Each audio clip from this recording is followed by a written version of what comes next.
Pues nada, muchas gracias por venir antes que nada. Madre mía, tanta gente, qué bien. Pues nada, hoy hacemos el partido de vuelta, ¿no? Estuvimos en Madrid hace un mes haciendo esta misma presentación, que yo creo que es una... bueno, es un lujo, ¿no? Tener aquí a Roma, porque a mí ya me tenéis muy visto, pero es un lujo tener la posibilidad de combinar estas dos miradas, que ahora hablaremos de ello, ¿no? Pero que son como muy complementarias y yo creo que es muy interesante la combinación, es un cóctel ideal, creo yo, para charlar y bueno, y como el otro día, ¿no? Intentamos soltar un poquito de rollo, no, de contexto, y luego intentamos, ¿no? Que sea como más la cosa colectiva, horizontal, que hablemos todas las que nos apetezca y nada, pues eso, bienvenida a Valencia, bienvenidas a la librería La Rosa y empieza tú como el otro día, creo yo, casi. Que ha salido muy bien. Repetimos todo, como el otro día. Pues buenas tardes, muchas gracias a nuestras madrinas de la librería y a todas vosotras y vosotros por estar aquí. Yo creo que lo primero, como empezamos el otro día, que a mí me gusta mucho contar, bueno, hay dos cosas que a mí me parecen muy interesantes de que estemos aquí esta tarde presentando estos dos libros. Una es que yo no sé si hay más libros escritos sobre anarquía relacional en el mundo. En principio no los conocemos, eso no quiere decir que no existan, pero desde luego es bastante significativo que los dos libros que hay escritos en anarquía relacional que conozcamos estén escritos en España o en territorio ibérico, por decirlo de alguna manera. Y eso es muy guay, ¿no? O sea, eso tiene una parte como muy chula de conectarnos muy con la historia de nuestra tierra, que es muy libertaria y tiene una historia de movimiento y de vida anarquista desde tiempos inmemoriales y del siglo pasado por muchísimo, y seguimos en eso, ¿no? Entonces yo creo que eso es bonito. Y luego la otra parte es que es curioso porque cuando yo le contaba a Juan Carlos, le contábamos en Madrid que yo desde que el libro de Juan Carlos salió en el 2020 y el nuestro, el de Con tinta, lo hemos sacado este año. Que estoy yo, que soy la que ha escrito la parte de los ensayos, la parte como más de qué quería transmitir sobre la anarquía relacional, pero somos 4 personas en la autoría y yo diría que la editora podríamos contarla como una quinta. Luego si hay gente del mundillo de los libros, si queréis hablamos de eso. Somos 4 autoras en realidad. Yo hago los ensayos, hay una compañera que es Beatriz Herzog que ha hecho el cómic, o sea que ha hecho el guión. Es decir, que ha transformado el ensayo que yo hacía, los capítulos que yo iba haciendo sobre teoría, en pues unos personajes que ha ido creando, a las que les va pasando cosas que tienen que ver con lo que dice ese ensayo, ¿no? Luego hablamos también un poco de eso si queréis, ¿no? Yo creo que si estáis todas las personas que estáis aquí, estaréis porque os interesa de alguna manera el tema de las relaciones, ¿no? Y los líos de intentar vincularnos de otras maneras o cómo transformar estas cosas que nos pasan, ¿no? Entonces, y sabréis, seguramente tendréis alguna experiencia de estos líos que tenemos siempre, esas tensiones que parece que llevamos entre la teoría y luego las experiencias, ¿no? Lo que se supone que tendría que ser o lo que dicen las palabras bonitas y teóricas y lo que luego te pasa en la carne, ¿no? No sé quién escribía, luego es que yo no me voy a la cama, o sea, todo está muy bonito en la teoría, pero yo luego cuando me voy a la cama pues sola un día que estoy triste, Brigitte Bassa no se mete en la cama conmigo, ¿no? Ni Foucault, ni Beauvoir, ni yo qué sé, ni Norma Mogrovejo, ni quien sea la autora, pues estas autoras de autores de confianza, ¿no? Bueno, pues pues Beatriz, lo que hace en nuestro libro es generar esos personajes a los que les van pasando cosas que representan un poco líos de la vida cotidiana, ¿no? Esa teoría, luego la vida, ¿qué significa? Y luego otras 2 compañeras que son Nazaret Santos y Bela Atance, que son las que el equipo de gráfica, las que han hecho como todo el diseño, ¿no? Que también luego hablamos, si queréis. Entonces el libro de Juan Carlos sale en 2020, nuestro libro sale en 2023 y yo me encuentro cuando hablo con la gente sobre el libro que hay como cierta sensación, me va llegando como si fueran libros un poco rivales, ¿no? Como si fuera un poco la competencia. Porque es un poco como, uy, son dos libros que hablan sobre lo mismo, como si no hubiera infinitos libros escritos sobre temas anarquistas desde siempre y no se compiten. O libros feministas sobre el amor, por ejemplo, sobre las relaciones, sobre lo que queráis, ¿no? En plan, no es que tenga que haber uno solo, eso ya sabemos, ¿no? Que no es un solo libro que va a venir a hacer nada, ¿no? A revolvernos la vida. Pero además hay como había esa sensación de pique, ¿no? Y entonces una de las cosas que a mí me gusta contar al principio, ¿no? De que estemos aquí, es que pues un poco yo creo que los dos libros pueden tener un origen cercano en el tiempo, porque Juan Carlos y yo nos conocimos en 2013, porque los dos tradujimos más o menos con una diferencia de un par de meses el manifiesto, no sé si lo conoces, pero es un texto muy cortito, el manifiesto breve e instructivo por la anarquía relacional, un texto que es un fanzine, está pensado un libelo para darlo así, que está en inglés. Sé que lo encontramos en las redes en inglés, cada uno por su lado, sin conocernos de nada, lo encontramos, lo traducimos al castellano como el primer texto en el que se habla de anarquía relacional en castellano, y a raíz de eso pues nos encontramos en los tiempos de los blogs, que no sé tampoco si sois muy usuarios, pero pues de repente conectarnos, ¿no? Y decir, ostras, esta persona también va un poco por esta movida, que sabéis que estos mundos a veces son un poco solitarios, o que a veces no... A veces, sobre todo entonces. Ahí entonces mucho más. Y a raíz de ahí nos conocimos, ¿no? Y a partir de entonces hemos compartido un montón de cosas de las cuales pues luego han salido unos libros, ¿no? Sí, bueno, estabas diciendo lo de que solo en el territorio del Estado español eran los libros que habían salido sobre este tema, y me ha recordado, que creo que no lo hemos hablado, no te lo he contado, hubo una persona, una chica alemana, que hizo una especie de resumen de mi libro hace un año o por ahí, que yo flipé porque yo sería incapaz de hacer un resumen tan maravilloso. Y además añadió al principio, claro, desde Alemania, en alemán, yo lo traduje con el Google y más o menos me enteré, imagináis que en el idioma original todavía será más guay este pequeño ensayo. Y empezó, luego me di cuenta, que empezó, claro, desde la perspectiva de Alemania, diciendo, ¿y esto por qué? Este libro por qué sale en España, ¿no? Y resulta que empieza un poco a hacer un análisis desde la guerra civil, que es donde tú también empiezas tu libro. Entonces, cuando lo dije, mira, claro, tiene sentido, tiene todo el sentido. Bueno, realmente ella hablaba más de la transición, ¿no? Que la transición había generado unas dinámicas y que tenía sentido que fuera aquí. Hablaba también del feminismo aquí en España, en fin, de un poco del planteamiento histórico. Parecía más un trabajo fin de máster pero no, era una cosa que escribía para una revista feminista. Además, no me acuerdo la palabra del adjetivo traducido del alemán por Google. Era algo así como una revista feminista clandestina, que no sé exactamente qué quiere decir en el contexto alemán, pero que también me llamó la atención. Entonces, sí que es curiosa no sé, ese origen. Sí, hay otro libro que yo conozco, en Amazon venden otro libro sobre anarquía nacional, pero es de estos que escriben ahora en Amazon. Ahora hay un montón de gente que coge como textos por ahí, los junta, que ni siquiera son suyos, no cita a nadie, los mezcla, tal, no sé qué, los vende súper baratos y ganarán dinero, pero igual ese mismo autor tiene libros sobre, yo qué sé, industria del plástico. O sea, es bueno, una cosa muy horrible que producen estas economías, pues eso, de Amazon y tal. Es el único otro que yo, pues, vamos, intento ver lo que sale por ahí y de hecho no hay nada más. Entonces es muy curiosa este punto de partida.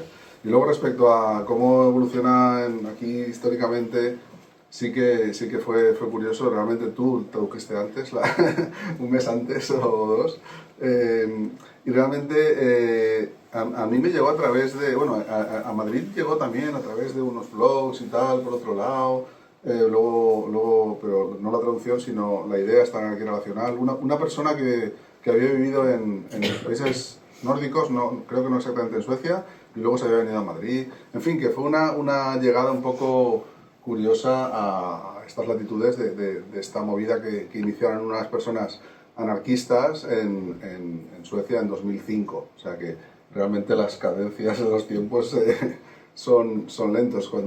Y es curioso porque, no en el manifiesto, pero en otros textos de esta gente dicen, o sea, como que se quejan o como que plantean la anarquía relacional como una propuesta porque no les gusta esa moda que estaba apareciendo en su país del poliamor.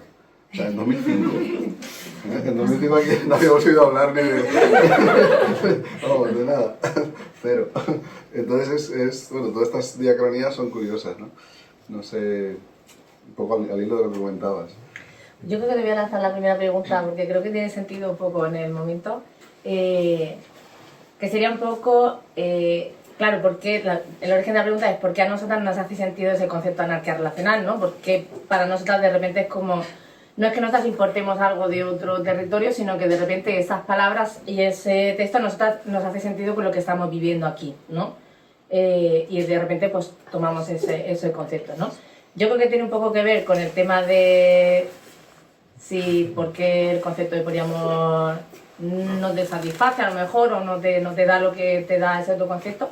Entonces la primera pregunta que quiero lanzar es un poco como ¿qué es para ti la anarquía relacional? ¿En qué sentido la anarquía relacional es una teoría política o es una propuesta política? Y luego si quieres como contar un poco en relación con el poliamor o con la no monogamia, eso sí, o si nos lo dejamos un poco... Sí, de hecho, seguramente pasa eso, ¿no? En Suecia en ese momento tienen esa sensación porque el poliamor empieza a funcionar como un no sé, como un mainstream casi. Bueno, mainstream no, porque está acotado a unos círculos sociales y políticos concretos, pero sí como eso, como una cosa que va un poco generando expectativas, realidades y dramas y polidramas, ¿no? Yo creo que lo que esta gente percibe allí en el 2005 es lo que percibimos aquí en 2013 o 2014. Entonces, tiene sentido que no se importa, sino que directamente te importa. Mira que me ha salido. O sea, no fluye, te influye. ¿No? Esto lo dijeron en un podcast hace poco, me gustó mucho. Menos... O sea, que todo fluya y que nada influya, ¿no? Es lo que se hace por ahí en estas movidas menos conscientes, a lo mejor, no sé. Bueno, pues eso, que seguramente nos empezamos a encontrar con lo mismo. Y entonces la anarquía relacional, pues te llega como una especie de... Pues esto no es lo que yo estaba pensando, pero es un poco como que a veces cuando hablas te enteras de lo que piensas, ¿no? Pues cuando lees más todavía, ¿no? Cuando lees algo que encaja en lo que estabas sintiendo, pero a lo mejor todavía no pensando, porque no lo habías hecho consciente, ¿no? Y sí, es un poco eso. Yo creo que nos damos cuenta un poco toda la gente a la vez, ciertas personas que estamos en esos años reflexionando sobre cómo relacionarnos de otra forma, etcétera. En aquel momento empezamos a darnos cuenta de que yo recuerdo también en esos años conocimos a Brigitte, o sea, yo conocí a Brigitte en esos años también, y igual que mi libro salió como un par de años antes que el tuyo, el de Brigitte salió unos meses, medio año, un año antes que el mío, y también me pasó un poco lo mismo, ¿no? Es decir, qué bien, qué alegría que hayamos recorrido un poco el mismo camino, básicamente porque nos hemos encontrado con las mismas carreteras cortadas, o bueno, si no cortadas, o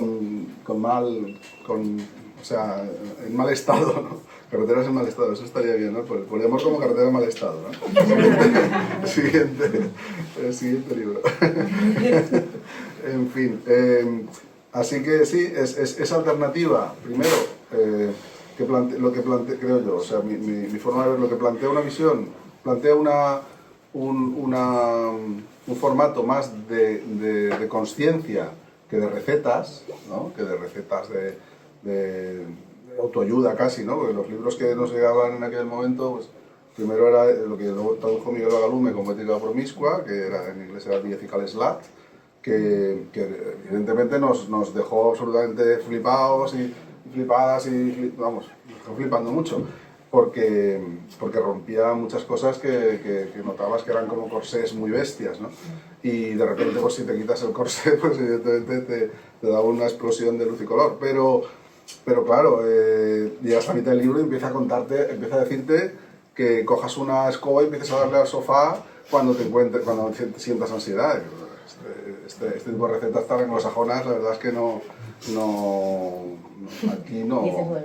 Eso dice algo así, bueno, no lo leí, no lo he vuelto a leer, lo cogí porque dije, me gustó tanto la primera parte, pero sí, llega un momento que dice, cojas, ¿no? O sea, ¿alguien se acuerda? Sí. Que cojas una cosa al sofá, una raqueta o algo así, eso, una raqueta, empiezas a darle al sofá con la raqueta. ¿Qué dices? ¿Y esto? ¿En qué mente anglosajona? Que no, pero claro, la primera parte del libro es tan genial que yo realmente dejé de leer ahí, yo no me lo he leído entero, o sea, no, lo digo aquí, no me lo he leído entero porque ahí dije, no quiero romper, no quiero estropear esa primera parte de maravillosa. Y yo creo que esa fue, ¿no? Un poco la trayectoria que... Y me gusta mucho darme cuenta de que hemos seguido un poquitín las mismas sensaciones y las mismas derivas, ¿no? Para bien, creo yo, porque es eso, hacer un poco más consciente y menos recetas. O sea, hablar un poco más de consciencia y menos de recetas, hablar sobre todo también mucho de que no es de que estas movidas no pueden ser unas recetas además individualistas, y de hecho yo creo que lo más interesante de todo esto es plantearlo como alternativa al individualismo de pareja, al individualismo de burbuja, de familia nuclear, que es la estructura que tiene hoy mismo la sociedad capitalista, neoliberal, etcétera. Se nutre de que las familias, o sea, de burbujas de pareja que van a los centros comerciales, ese es el y que se hipotecan, o sea, ¿cómo es? La familia heterocéntrica, monógama, hipotecada, ¿no? Y que va al centro comercial todos los fines de semana. Ese es como el abono, ¿no? Que hace que el capitalismo crezca como el abono y el riego, ¿no? Entonces, por eso yo creo que llegamos un poco nos llevó esto como una alternativa que nos encajó. Yo creo que fue un poco así, no sé, tú cómo lo viviste también. Yo como lo viví, claro, yo venía militando y viviendo, ¿no? Como más que militando, venía viviendo y compartiendo vida como en los movimientos anarquistas, ¿no? Entonces, claro, para mí, yo ya venía desde ahí luego fui conectando con los movimientos feministas y las teorías feministas, porque yo en los espacios anarquistas en los que militaba llegaban ideas feministas, pero con mucha resistencia. O sea, era una época, para que os hagáis una idea, en la que se cuestionaban incluso los espacios no mixtos. O sea, hacer un espacio, lo que en esa época se considera un espacio de mujeres, por ejemplo, o hacer un espacio solo de mujeres, y era algo que se consideraba sexista. O sea, hace mucho tiempo, ¿no? Es una cosa como muy antigua. Y entonces, como, claro, desde los pensamientos anarquistas, yo estoy viendo de vida, ¿no? Desde vivir esos espacios anarquistas, para mí el anarquismo, para mí no, bueno, está escrito. El anarquismo siempre se ha ocupado de los temas no digo, para mí el anarquismo dice no. El anarquismo siempre se ha ocupado mucho de los temas de las relaciones, ¿no? Un montón. Para el anarquismo, igual que los movimientos, que las teorías feministas y las pensadoras feministas, de base tiene como toda esa perspectiva de lo que ocurre en las estructuras sociales macro, se replica, se acaba como filtrando, ¿no? A lo que nos pasa en lo micro, y se nutre de todo ello, como justo lo que estabas diciendo, ¿no? Y también al revés, o sea, lo que hacemos en lo micro tiene esa capacidad de o bien seguir replicando y reproduciendo, ¿no? Y alimentando, o modificar algo y desde ahí subvertirlo, ¿no? Subvertir lo pequeño, pero también generar un cambio en esa estructura, ¿no? Digamos que el tema del amor, las relaciones, las amistades, el individualismo, la comunidad, las colectividades, como la transformación social, son temas de la anarquía relacionada, son temas del anarquismo, ¿no? Y del feminismo también, de los feminismos también, ¿no? Entonces yo creo que llegué un poco desde esa militancia. En los movimientos sociales anarquistas en los que yo militaba se hablaba más como del amor libre, como que utilizamos otro tipo de nomenclaturas que para mí son muy interesantes también, ¿no? Porque ahora cuando hablamos de poliamor, parece que todas las personas podemos tener una idea más o menos parecida de a qué nos estamos refiriendo, ¿no? En resumen, tener relaciones románticas con más de una persona a la vez de forma simultánea, o estar abierta a tenerlas, ¿no? Que las tengas tú, las tengan otras personas con las que te vinculas. O sea, ahora lo tenemos muy reducido, muy categorizado en lo que tiene que ver con la exclusividad romántica o no exclusividad romántica, ¿no? Pero eso es digamos, es una depuración del concepto, de cerrarlo y definirlo como esa cosa tan pequeñita que ha pasado con el tiempo, ¿no? Ha sido un proceso. De hecho, si buscáis, yo lo he buscado porque también somos muy relativas de biblioteca, ¿para qué utilizábamos la palabra poliamor? Por ejemplo, en los años 2010, y se utilizaba poliamor desde, por ejemplo, los espacios y las pensadoras y las activistas feministas, bolleras, bibolleras, lésbicas, latinoamericanas. De hecho, no sé si lo conocéis, el libro de que coordina Norma Mogrovejo, ¿cómo se llama el primero? Desobedientes. Ese libro de Desobedientes es una compilación de de participación de diferentes autoras, que hay de todo, es muy bonito, yo os lo recomiendo, específico sobre mujeres que tienen relaciones con mujeres en América Latina, ¿no? Amor libre, relaciones abiertas, sexo casual en América Latina, creo que se llama. Y ahí, por ejemplo, pues está Diana Neri, que usa la palabra poliamor con un sentido bastante parecido al que nosotros utilizamos ahora en anarquía relacional.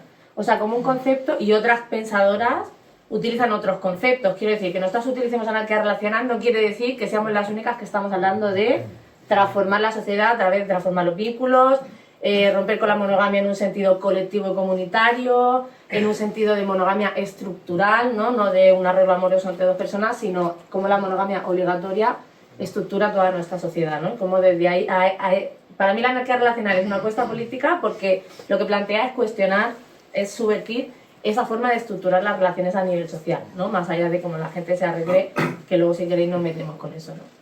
Entonces, eso de lo que estoy hablando, ¿no? De transformar la sociedad a través de cuestionar esa forma monógama obligatoria de estructurar la sociedad, nosotras lo hemos llamado y nos ha servido ese concepto anarquía relacional, pero hay otras autoras que hablan de lo mismo y utilizan pues el pensamiento amoroso que habla Mariluz Esteban o lo que, o sea, sí, hay un montón de pensadoras que utilizan muchos conceptos distintos, ¿no? Eso es importante decirlo también. Y luego eso, el uso de lo de las palabras, que a mí también es una cosa que me interesa mucho, ¿no? Que poliamor es una palabra que se ha utilizado de esa manera también, súper política y súper, ¿no? Como palabra paraguas debajo de la que meter apuestas políticas y conscientes por transformar los vínculos, con ese objetivo de transformar la sociedad, solo que, y aquí viene, ¿no?, la movida que para mí también es muy interesante, conforme se va pudiendo hablar más abiertamente de todas estas cuestiones, ¿no?, porque estas cuestiones sabemos de relacionarnos de formas diferentes, no son nuevas, no nos las hemos inventado ahora ni hace 10 años, sino que históricamente han existido y las hemos hecho siempre. Lo que es nuevo y es diferente es que ahora podemos hablar de ello, podemos escribir un libro, podemos juntarnos aquí, ponerlo en un cartel y compartirlo en redes sociales, ¿no? Esa es la diferencia, principalmente, ¿no? ¿Y qué se me ve? Sí, lo viviste un poco desde ahí, ¿no? Sí, como el concepto poliamor pasa de significar como esa palabra paraguas debajo de como con esa trasfondo político. Es que me estoy acordando de un texto también para las que estéis en la cultura Bibollo, de Nadia Rosso, que se llama El poliamor como herramienta política o algo así también, ¿no? De esto estamos hablando de los años 2000-2010. Claro, ¿qué pasa? Que empezamos a hablar de esto, ¿no? O sea, se nos permite más hablar, empieza a aparecer pues, en artículos de internet, empieza a aparecer en algunos podcasts, en algunas radios, en alguna tele, hasta el momento en el que estamos hoy, que pues casi que mañana nos van a invitar a, yo qué sé, a 4 a hablar de libros. No, pero podría pasar, o sea... Pablo Motos. Pablo Motos nos va a llamar para ver si queremos. Pues eso no, pero a Feste, a lo mejor a alguien le invitan en plan, tú eres un artista relacional, ve a Feste a hablar, a tener una cita con 3 personas a la vez a ver qué pasa ahí. Estamos en un momento en el que eso puede pasar, ¿no? Quiere decir que sí que puede, ya se... Nos ha pasado, Yo no lo he movido, no lo he dicho a nadie, pero hace poco en un periódico, ¿lo sabes? No. En el Español. Nada, no he dicho nada. No miréis, no busquéis. Luego te lo enseño a ti sola. Vale. Horrible. Dices el artículo en el que de... Bueno, luego lo comentamos también. Pues tiene que ver con esto, ¿no? Cómo los medios de comunicación cogen ese tema y lo convierten en otra cosa, ¿no? Eso es lo que a mí me interesa, que en esto es lo que nos ha pasado, ¿no? Conforme se va hablando más de poliamor o de no monogamia, se empieza a ver la palabra no monogamia, que yo creo que entra cuando poliamor empieza a ser capturado como esa forma de despolitizado, ¿no? En plan, no, esto solamente habla de cómo tú te quieras relacionar y es tener 2 novias y no sé qué, y entonces nos vamos a los líos de lo importante aquí es los celos y no sé qué, ¿no? Es como, bueno, ¿y dónde ha quedado toda esa parte de transformación política, social, ¿no? Toda esa movida. Claro, lo descafeína, te quedas con el concepto, le quitas toda la parte política, lo reduces a esa movida y entonces, claro, ¿qué pasa en las comunidades? Porque las comunidades acaban diciendo pues todo lo que acaba de contar Ana Juan Carlos, ¿no? Que es como esto ya no me interesa, porque esto no es lo que yo estaba hablando. Y entonces llegan como otros conceptos, llegan otras formas de nombrar las cosas, al punto de que hoy, pues por lo que he empezado esta parte, ¿no? Si tú dices poliamor, seguramente todos y todas aquí, todos, estamos pensando en exclusividad o no exclusividad romántica, no estamos hablando en transformar la sociedad, en redistribución de las tareas de cuidado, en cuestionar la división sexual del trabajo, en un montón de cosas que es lo que viene a decir la anarquía relacional, ¿no? Entonces, antes de seguir, porque te he lanzado la pregunta antes y no lo has dicho, ¿qué es para ti la anarquía relacional? Quiero decir, porque a lo mejor hay gente aquí que sí que tiene una idea, seguramente ideas propias y todo eso, y seguramente hay gente que a lo mejor es la primera vez que se acerca a este concepto o de las primeras veces. Así en... Sí, en cortito. De todas formas, que no se me olvide, lo del nombre, no, claro, no tiene mucha relación, claro, lo del nombre, siempre ha habido como, cuando hablas de anarquía relacional, es que la palabra es complicada, es complicado que llegue, ¿no? Porque claro, anarquía ya, no sé, te aparece sangre, bombas, es lo que han conseguido, ¿no? En un siglo de marketing contra estas cosas, ¿no? Pero por otro lado, tiene la ventaja, tiene la gracia de que es más difícil de cooptar, es más difícil de que el sistema la asimile y la convierta, porque claro, poliamor es súper fácil, lo de amor es que claro, a todo el mundo le encanta el amor. Claro, los polis no les gustan a todo el mundo, pero tampoco. La cuestión es que, pero no monogamia, pues al final quiero decir, anarquía relacional es un poquitín más difícil que entre por esos cauces, ¿no? Del mainstream y de tal. Y de hecho, en este artículo que negaré siempre, lo que hacen es ridiculizarlo. Claro, un medio de derechas, tal, y entonces eso igual está mejor. Igual, yo prefiero que me ridiculicen antes que me compren, exacto. Bueno, no a mí, sino hablo en primera persona genérica, ¿no? Entonces, igual lo del nombre tiene sus ventajas y inconvenientes, ¿no? El inconveniente es que estamos un poco solas y soles, porque es más difícil que llegue, ¿no? Y una aventura que se supone o que se pretende colectiva, cuando no es fácil que le llegue a la gente, pues claro, es problemático. Quiero decir que aquí yo creo que ya cada vez menos, pero lo hemos sufrido durante años. Y sí, vamos a montar quiero vivir de una manera en la que comparto cosas y luego no hay nadie con la que compartir esas cosas, ¿no? Y dices, pues vaya, qué mal, ¿no? Entonces cuesta un poquitín de que la cosa llegue a más gente con la que podrías compartir cosas, pero bueno, ya irá llegando, ya nos encargaremos, ¿no? En fin, pero por lo menos no entra por esos cauces. Entonces, sí, yo con lo que pasa es que me queda un poco, lo que pretendía decir es que la anarquía relacional, para mí tiene como, los pilares básicos son que es una impugnación de ese individualismo de pareja, es decir, que no nos organicemos como pareja, que nos organicemos como queramos, bueno, a ver, que no nos organicemos como pareja si no queremos, pero en el sentido de que no sea esa la forma única, obligada, digamos, estereotipada, el mandato que a ciegas, por inercia, ¿no? El guión que seguimos sin plantearnos nada, o sea, que hagamos consciente esa estructura, y que no sea la pareja como la estructura única posible, y luego, por otro lado, que nos pongamos unas gafas muy sensibles frente a los vectores de autoridad, que tenemos muy claro a nivel político que no nos gustan, ¿vale? Tenemos clarísimo que no nos gusta, pues eso, ciertos no, cada vez más evidentes tics autoritarios que se tienen en todas las instituciones, que tienen incluso el pensamiento social, ¿no? Y lo tenemos clarísimo y nos oponemos y tal, pero luego en nuestra vida, en nuestro día a día, en nuestra vida cotidiana, no vemos todos los tics autoritarios, todos los autoritarismos que estamos ejerciendo y que estamos aceptando, ¿no? Entonces yo creo que esos dos son los pilares, el tema de la estructura con la que nos organizamos y el tema de ser sensibles. Yo siempre intento decir que la anarquía relacional impugna también la identidad, pero no porque la identidad sea problemática, de hecho la identidad normalmente la usamos de manera muy emancipadora, es decir, se ha usado en casi todas las luchas como herramienta de emancipación. pero que no caigamos en la tentación, a lo mejor, de plantear estas cosas desde el punto de vista identitario, porque, o sea, yo en particular no quiero ser anarquista relacionado a cinturón negro, ni tener aunque si hubiera cinturones yo sería negro. No, en serio, no, ¿veis cómo no tiene absolutamente ningún sentido? Ni repartir carnets, todo eso, creo que eso es lo que no, la tentación que hay que evitar y manejar, digamos, esa parte de cómo relacionarnos desde la sensibilidad, desde esa sensibilidad antiautoritaria, ¿no?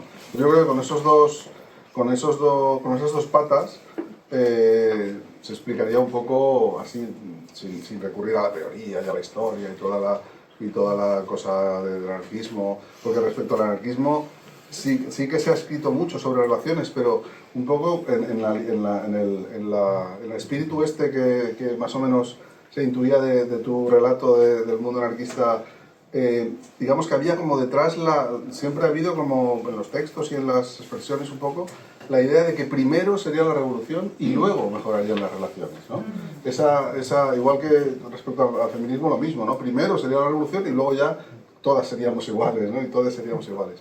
Y es decir, ese anteponer la lucha central, bueno, en el comunismo también pasa, ¿no?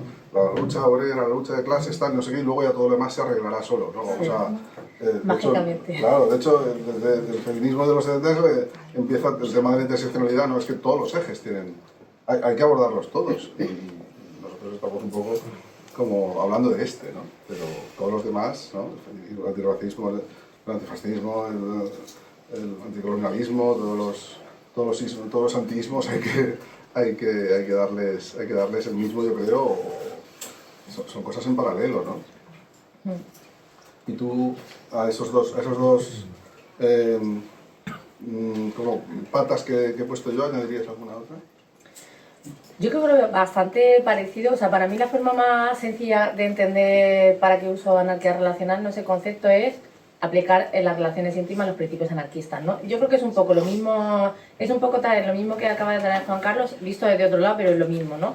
Los grandes principios anarquistas es un poco lo que yo he intentado contar en el libro, que ahora hablamos un poco de las diferencias entre los dos libros, ¿no? Que hemos hablado mucho de qué abordamos los dos y el trabajo que hemos hecho los dos y también como las especificidades, que yo creo que eso es bonito y que si estáis aquí pues queréis saber algo de los libros, ¿no? Vamos a contar un poco también de las características de cada uno. Entonces para mí como la parte más sencilla, digamos, de plantearlo es pues esos grandes principios anarquistas que son la autogestión, ¿no? El tomar el poder para nosotras mismas, de poder decidir nosotras cómo hacer nuestras propias vidas, ¿no? La autogestión tiene que ver con la autonomía, con la capacidad de poder hacer eso, ¿no? Para poder tomar decisiones tienes que tener diferentes posibilidades y tienes que tener poder. No poder sobre, sino poder con, ¿no? Poder con tus compañeras, con tus compañeros, con tus compañeros de vida, que compañeros de vida, estamos hablando de compañeras íntimas, románticas, sexuales, como queráis, y amistades, estamos hablando de compañeras de cooperativa, y estamos hablando de compañeras de la familia del cole, porque ahí de nuestras criaturas que nos organizamos y hacemos una cosa diferente, y estamos hablando de vecinas, estamos hablando de sindicatos, y estamos hablando, ¿no? De juntarnos con otras, porque desde ahí juntamos poder y juntando más poder comunitario, colectivo, ganamos en autonomía, ¿no? Podemos tomar más decisiones de las que podría tomar yo sola, que al final es un poco esa mentira descafeinada, ¿no? Que coge el capitalismo de todas estas cosas, de las alternativas relacionales, como le gusta llamarlas, ¿no? De apuestas políticas y teorías políticas, para decir, bueno, esto tiene que ver con que tú puedas decidir con quién te quieres vincular, ¿no? Es como, claro, eso está totalmente descafeinado porque eso es una decisión individual. Claro. Vamos a convertir esto en que tú puedas decidir con quién te quieres relacionar.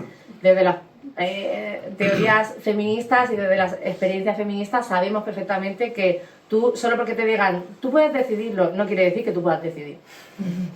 No podemos decidir dónde vivimos, qué trabajamos, cuánto trabajamos, con quién queremos vivir, no podemos decir en qué tipo de casas queremos vivir, no podemos decidir. Hay muchísimas cosas estructurales que no podemos decidir de nuestras vidas, ¿no? Porque vivimos en todas esas estructuras que son profundamente autoritarias y desiguales en poder, ¿no? Entonces tendría que ver con esa autogestión, el apoyo mutuo para generar más poder para tener más autonomía, ¿no? Entonces, autogestión, apoyo mutuo, autonomía, que son un poco los principios anarquistas, que son como las 3 A, ¿no? Como la pila esa, así, las 3. Que me acabo de dar cuenta, y sobre las 3 por A, tenemos que haber hecho algo con eso, que tiene un poco que ver con lo que decías tú de vivir en una estructura desigual y en romper con el individualismo que tú llamas ese concepto, ¿no? El individualismo de pareja. Y por otro lado, una cosa que a mí me ayuda un montón, que es ya hablando propiamente de las relaciones íntimas, ¿no? Que es el concepto de amatonormatividad, ¿no? Para mí la anarquía relacional nos ayuda a cuestionar la amatonormatividad. ¿De qué hablamos cuando hablamos de amatonormatividad? Pues de una serie de creencias, normas, leyes, convenciones sociales, formas de organizar la sociedad que nos transmiten la idea de lo mejor que te puede pasar en la vida. Todas las personas aspiran a realizarse a través de tener una relación de pareja, ¿no? Y una relación de pareja que tiene que ser exclusiva en lo romántico y lo sexual, pero no solo, porque además resulta que la monogamia no habla obligatoria, ¿no? Como estructura, no habla solamente de con quién te vinculas en lo romántico y en lo sexual, sino habla de con quién convives, por ejemplo, ¿no? Y se espera que conforme nos vamos haciendo más mayores, crisis económicas mediante sobrevivir como... Pero se espera que un tránsito a la vida adulta, un paso de tránsito a la vida adulta en nuestro contexto es irte a vivir con tu pareja sola, ¿no? Sin otras personas. O sea, eso nos dice ya que la monogamia obligatoria, la monogamia estructural, no solo habla de lo romántico y lo sexual, también te dice, tú vives con tu pareja y no vives con otras personas. Porque pobre de la pareja, que viva cada una en su casa y estén tan contentas así, no tengan ninguna ganas de vivir en pareja. En plan, entonces a lo mejor yo vivo con mis amigas desde hace 15 años y estoy feliz y tengo ahí mi proyecto de vida y me he comprado una casa con ellas y no sé qué, y he empezado contigo una historia, y llevamos juntas 2 años, o 3, o 7, o 15, pero yo no me quiero ir a vivir, o sea, no me lo planteo, yo ya tengo mis compañeras de convivencia, ¿no? Pero en la sociedad va a leer esta relación como una relación que no tiene futuro, ¿no? Como que te has bajado de ese concepto, ¿cómo se llama? Amy, que se me ha olvidado ahora. Ese concepto de la escala mecánica, la escalera mecánica de las relaciones, ¿cómo se llama la autora que lo codifica? se me ha olvidado. Se llama Amy... Sí. Me saldrá. A mí me sale Whitehouse, pero no es. Ya digo que no es. Esa idea, ¿no?, de que la escalera mecánica de las relaciones, que es como que nuestra sociedad está diseñada de una manera que cuando empiezas una relación íntima hay unos pasos como que están muy marcados, que lo vivimos de una forma, nos cuentan que lo vivimos de una forma muy espontánea y muy natural, y ¿no?, que nadie lo piensa, que en realidad es lo que te apetece hacer y el deseo, pero resulta que a todas las personas el deseo nos lleva por exactamente los mismos caminos. Pues no sé, parece un poco falso, ¿no? O sea, parece un poco como un poco enlatado, quiero decir, no es que esté mal hacer ese camino, ¿no?, de encontrarte, juntarte, tener un acercamiento íntimo, que en algún momento aparezca el sexo compartido, porque si no hay sexo compartido tampoco hay pareja. Esta sociedad es profundamente sexocéntrica en ese sentido, ¿no? Y a los sexistas, como si no hay sexo compartido, no hay intimidad, la intimidad no vale, la intimidad vale menos y esa relación no tiene futuro como una relación de pareja, ¿no? Que es una de las cosas que también cuestiona la anarquía relacional. Gajran. Amy Gajran. Gajran. Creo que es Graham, ¿no? No, es al revés. Yo creo que siempre he dicho Amy Graham, porque me gustaría cambiar nombre. Es que va la H de nombre de la R. Ya estoy en el medio. Gajran. Entonces esas creencias, ¿no?, de la amatonormatividad, que es todas las personas lo que más te va a realizar en la vida es estar en una relación de pareja, ¿no? Y todas las personas a lo que vamos a aspirar en la vida adulta es a estar en una relación de pareja. Claro, eso, la anarquía relacional a mí me sirve para ponerlo en cuestión, no solamente de un sentido teórico, ¿no?, de, ay, no nos gusta esta forma de organizar la sociedad, no nos interesa, queremos que no tenga por qué ser así. No, es que viene mucho antes, lo que viene es a darnos palabras para cosas que ya están ocurriendo, formas de vida que ya tenemos desde siempre. Sabemos perfectamente, lo sabemos y seguro que lo sabéis todos, todas y todos, porque tenéis gente en vuestro alrededor, porque os habrá pasado, que no todas las personas quieren tener una relación de pareja como proyecto en torno al cual compartir la vida, ¿no?, compartir la convivencia, la crianza si la tienen, la economía, hipotecarte juntas, integrar las familias de origen, bueno, todo, ¿no?, como todo ese pack, que habrá gente que sí, por supuesto, pero no todas las personas quieren hacer ese camino, ni es como el único camino de realización personal, que es como si haces otras cosas está bien durante un rato, pero la verdad es como el mito de la maternidad, ¿no? Si no eres madre, te estás perdiendo algo en la vida, ¿no? Pues esto es igual, si no vives en esa pareja con ese pack, ¿no?, de todo, pues estás como viviendo un sucedáneo que parece que no vas a esto, ¿no? Sabemos que hay muchas personas que no quieren, eso no es como lo que les satisface la vida. Sabemos que para muchas personas eso te puede valer o te puede gustar, te puede satisfacer y puedes ser feliz durante un rato y en otros ratos no. Y sabemos sabemos desde nuestras vidas que las amistades y otro tipo de relaciones de afinidad, como he dicho antes, de económica, cooperativa, sindicatos, espacios colectivos, etcétera, etcétera, nos sostienen la vida. Eso lo sabemos. O sea, esto viene a dar palabras a saber que la pareja ni de lejos es lo único que nos sostiene la vida en este mundo capitalista, racista, terrible, machista, patriarcal, transfobo, horroroso. Ni de lejos la pareja es lo único que nos sostiene.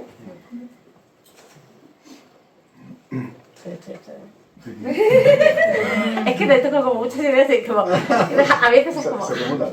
Sí, se me acumulan y van como muy rápido. Que he dicho que la pareja no todo es... Ah, sí.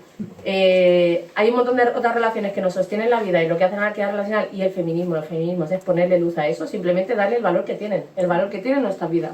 Reciprocidad y redistribución, que es lo que decía, ¿no? Nancy Fraser, pero bueno, Mariluz Esteban luego y todas las feministas. Y luego, y ese era el último punto que para mí es súper importante también, que lo recojo en el libro porque para mí es muy importante atravesar la perspectiva feminista, la mía, porque perspectivas feministas hay muchas, como veo yo la anarquía relacional desde el feminismo y desde una perspectiva vivo yo, ¿no? Otra feminista, es que estar en pareja no es lo mejor que le pasa a todas las personas de la vida. Y siempre es terrible traer este dato porque parece que hay que traer algo horroroso pero la realidad es que en España la pareja es uno de los espacios donde más violencia reciben las mujeres. Entonces todos esos mitos de la mejor manera en la que puedes estar en la vida es en pareja y estar soltera es lo peor que te puede pasar, especialmente para las mujeres, conforme nos vamos haciendo más mayores, ¿no? Es un mito que sostiene muchísima violencia. Porque si a ti lo mejor que te puede pasar en la vida es estar en pareja y te vas a quedar en esa relación, ¿no? Te va a ser difícil salir de una relación en la que no te están tratando bien. A la gente bibollo también nos pasa esto, porque se cruza la lesbofobia, se cruza la bifobia, la transfobia. Pues ¿qué pasa si dejo esta relación y luego no encuentro otra persona, ¿no? Que eso es una cosa que nos pasa mucho en las comunidades queer. Y si no encuentro otra persona con la que poder tener una relación, ¿no? Que es lo que nos ha enseñado la sociedad toda la vida de lo que a ti te gusta o como tú eres no está bien. Hay muy pocas personas como tú y tú vete a una esquina y ves sobreviviendo, ¿no? O sea, vivimos mucha soledad. Las relaciones con mucho... ¿Cómo se dice? Escasez, ¿no? Escasez. Sí, como con mucha carencia y mucha escasez. Es una cosa muy característica de las relaciones queer y de las relaciones vivo-yo, ¿no? Entonces, desde ahí, sumado a lo mejor que te puede pasar en la vida es estar en una relación de pareja, cuando sabemos que no es verdad, ¿no? Sostiene un montón de violencia, ¿no? Entonces, desde ahí a mí la anarquía relacional me sirve un montón para todo eso. Claro. De hecho, no es porque la pareja sea así mala o buena, es porque la alternativa es estar solo, sola o sole. Dos es un número como cualquier otro. O sea, si en un momento dado solo tienes una persona que te cuadra, oye, pues ya está. Pero el problema no es ese, el problema es que la alternativa no es la red. O sea, respecto a lo que decías, a mí una de las cosas que más me ha movido estos años ha sido el feedback de la gente, y ha habido, no sé, bastantes, no sé, una decena de personas que me han escrito diciendo, o incluso me lo han dicho también de viva voz en algún caso, es que solo con la idea, o sea, simplemente aislando simplemente y quedándome solo con la idea de que existe algo llamado red, o sea, solo la existencia de ese concepto me ha cambiado la vida, ¿no? Es decir, porque evidentemente no es una información nueva. De hecho, todas tenemos una red de afectos, de apoyo, de cariño, de cuidados, pero como no le damos nombre, ¿no? Esa es la injusticia epistémica esta, que es una gran palabra que me encantó cuando lo leí. Yo no he estudiado filosofía, entonces cuando leo esas cosas me pone mucho. Si lo hubiera estudiado me parecería horrible porque es otro tema, el de la educación, ¿no? Formal, me refiero.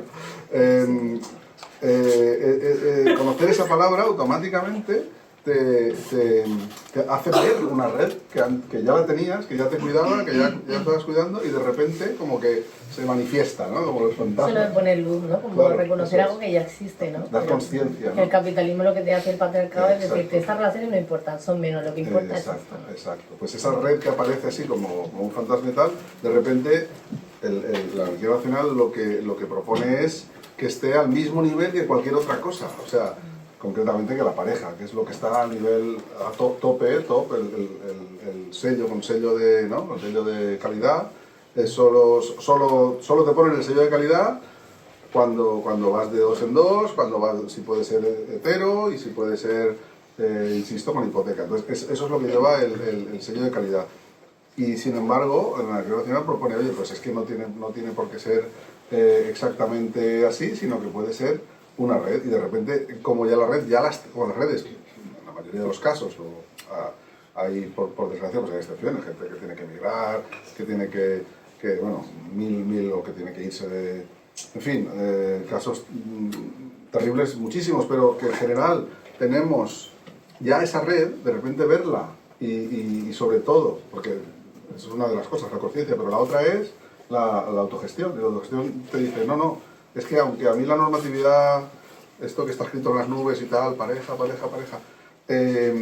me diga que solo puede ser de esta manera, yo de repente, como tengo la posibilidad de pensar en común y de pensar de otra forma y tal, y entonces eso le da un poco de fuerza a lo que yo pueda pensar solo, que igual digo, pues estoy un poco flipado, no, es que cuando pensamos en común, digamos, eso te da otras alas, ¿no?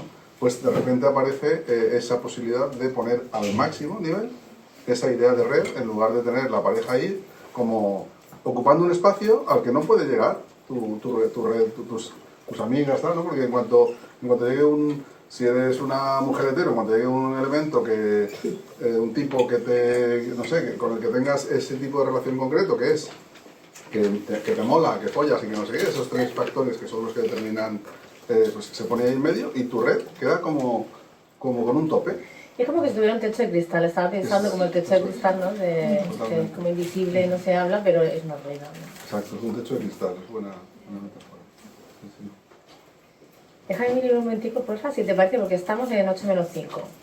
¿Hasta qué hora tenemos? ¿7:30? Bueno, en algún momento nos corremos y digo una Coca-Cola original. Hasta que entre hambre.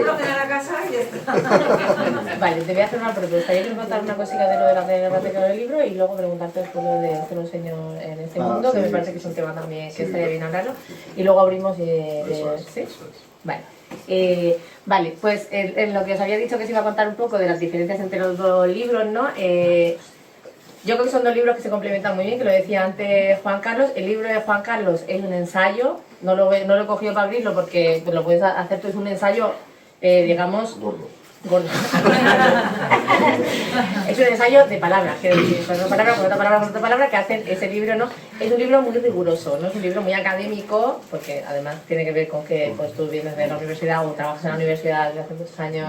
Que no has sabido hacerlo de otra manera. Claro, tu forma de expresarte, ¿no? Y de recoger conocimientos y de ponerlo en relación y escribirlo y contarlo, pues lo que ha dado lugar es a un ensayo académico, ¿no? En el que hay muchísimas referencias, que es muy riguroso, que recoge mucho del contexto de las diferentes teorías de cómo se relaciona.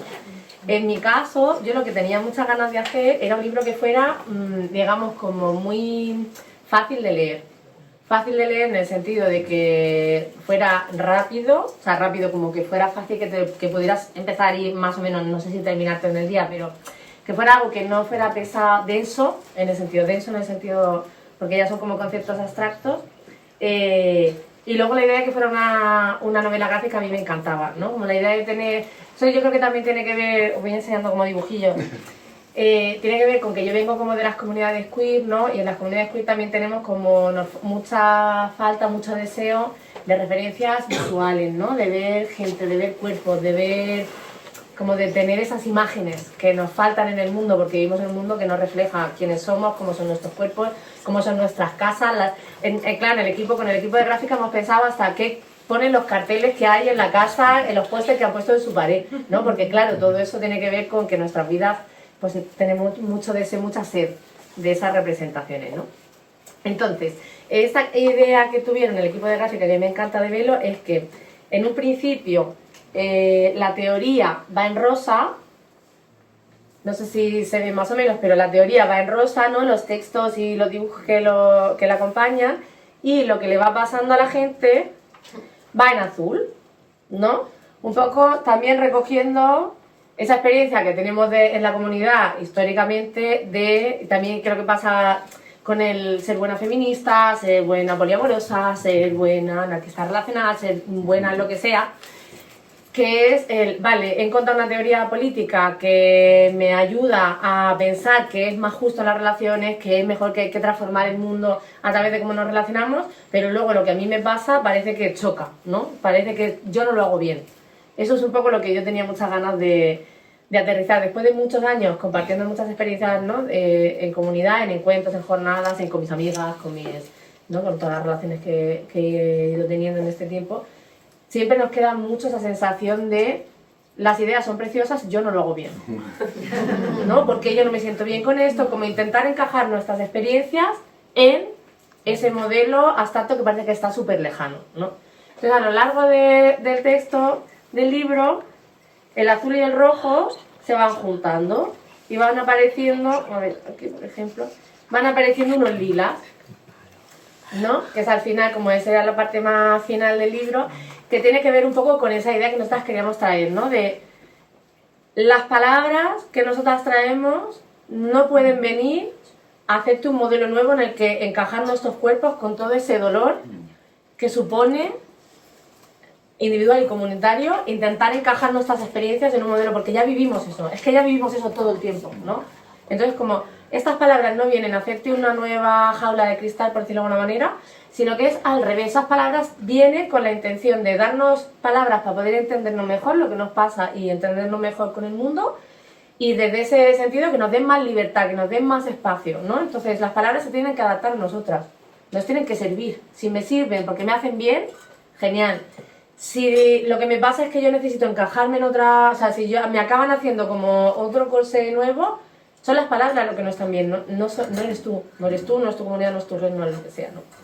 Que creo que es un pensamiento muy, o sea, una idea muy feminista, en el sentido estructural, del problema no eres tú, es el patriarcado, ¿no? El problema no eres tú, es la transfobia, el problema no eres tú, es el racismo, o sea, ¿no? Claro, ¿cómo va a ser que tú estás sosteniendo tú sola un sistema racista de supremacía blanca? ¿O cómo va a ser que tú sola estás sosteniendo todo un sistema heteropatriarcal porque tienes celos? Pues no, hija mía, ¿no? Claro, es que no, claro, es el patriarcado, es el racismo, es la supremacía blanca. Entonces, habiendo contado un poquito de los libros que yo quería mucho, también tenía muchas ganas de hacerle esa pregunta. Un momento, y cuento la razón por la que, o sea, la razón no, mentira. Porque es que me ha venido a la cabeza cuando contabas tu idea. Yo un poco me enfrenté al revés. O sea, yo lo que tenía era una obsesión absoluta por presentar algo que no pudiera, o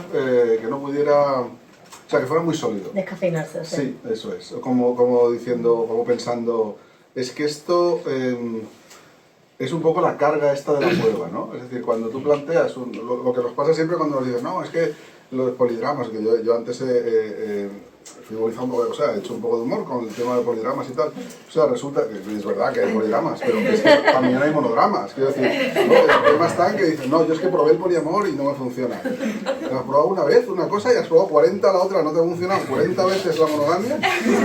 Pruebas una vez el poliamor y ya no te... Eso que yo no soy, digamos, sospechoso de hacer el marketing del poliamor, ¿no? Pero que es verdad que hay una especie de carga de la prueba, ¿no? Que cuando planteas algo distinto, tienes como que justificarlo a tope. Pues esa es la obsesión que a mí me dominó, me llevó el diablo, ¿no? Y entonces... De hecho, la palabra que se apunta para acordarse lo que quería contar es obsesión. Obsesión. Obsesión.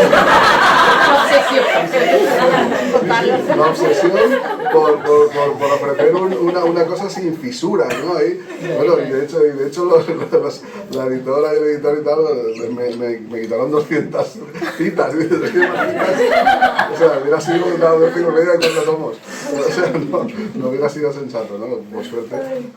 Sí, porque la obsesión de que no tuviera fisuras, de que quedara claro que esto es una cosa colectiva que no nos hemos inventado nadie, y menos yo. Y bueno, y alguna otra obsesión más, como la que viene al caso con la pregunta que me vas a hacer, que es la obsesión de por qué un tío blanco, cis, hetero, funcionario, que eso ya es el culto. monogamia con el Estado, bueno, no, el Estado, la poligamia contigo y todo el mundo, todo lo demás. Sí, sí, además la subvierto bastante porque, luego, porque no hago lo que debería hacer. Hago estas otras cosas en el tiempo que paga. No, pero... En anarquía racional, subvencionado por empresas. Pues esas obsesiones son las que llevan a esto. Por eso, porque un poco te enfrentas a la idea de que no piensen que es una idea feliz, que se nos ha ocurrido a cuatro tal. No, mira, aquí detrás hay un pensamiento de siglos, ¿no? Y no estarás de acuerdo con él, pero no me vas a decir que es exactamente, que es una movida tuya, no sé qué, no, tuya o vuestra, ¿no? Porque no era tanto por mí como un poco por no sé, por darle esa solidez a una cosa que a mí me parece interesante, colectiva y no sé, y de la por la que sientes también una emoción, ¿no? No sé, un sentimiento como de amor por lo que supone, ¿no? Porque supone un cambio respecto a una cosa que no te representa. Yo estos días he estado maravilloso en Chile con un congreso de estas cosas y tal, y estaba en una fiesta por la noche y tal, y de repente aparecía gente que no era del tal y decía, hostia, es que ahora con la comparación me estoy dando cuenta de que en qué colectivos estás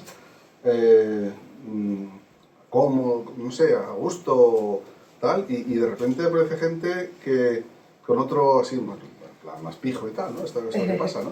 Y de repente con esa comparación dices, es que hay una emoción, un sentimiento ahí respecto a esa afinidad, ¿no? Al final, ¿no? Entonces me generó esta obsesión emocional más que intelectual, ¿no? Por darle y esa es la razón por la que es este ladrillo ilegible que es un manual de consulta, sí. O sea, sí, pero bueno, tiene toques tumor, ¿eh? Tampoco os asustéis. De vez en cuando. Vale, pues voy a hacerte la última pregunta y después abrimos para que saquéis los temas un poco. Tenemos millones de temas preparados, pero claro, o sea, por eso abrirlo un poco a que saquéis un poco lo que más os interese. Yo la última pregunta que quería hacerle a Juan Carlos, que para mí era una pregunta muy importante, ¿no? Que tiene que ver con esto de la responsabilidad, ¿no? Que Ursula K. Le Guin, no sé si la conocéis, que es una escritora de ciencia ficción feminista maravillosa, decía una frase en un cuento suyo precioso, que si además si lo tienen aquí, llevarlo porque es precioso, que es El día antes de la revolución, un cuentito ilustra muy pequeño, precioso. Y ella dice, ¿qué es un anarquista? Un anarquista es una persona que asume la responsabilidad de sus decisiones, ¿no? De su vida. Pero anarquista podría ser muchas más cosas, ¿no? Pero a mí me gusta mucho esa frase, esa idea, ¿no? De tomar la responsabilidad, porque la autogestión, la autonomía, la libertad, tomar decisiones, hacer tu propia vida, qué bonito suena todo, y hay una parte que también tiene contrapeso con una libertad viene de su responsabilidad, ¿no? No sé quién dijo eso, pero ¿acaso tiene sentido? Sí. Entonces, claro, yo quería preguntarle a Juan Carlos, porque me parece que es un tema interesante para que hablemos, ¿no? Después de que tú llevas muchos años también viviendo dentro de las comunidades de relaciones no convencionales y tal, que es, ¿qué queremos decirle a los señores o qué temas son importantes? ¿Cómo lo vives tú?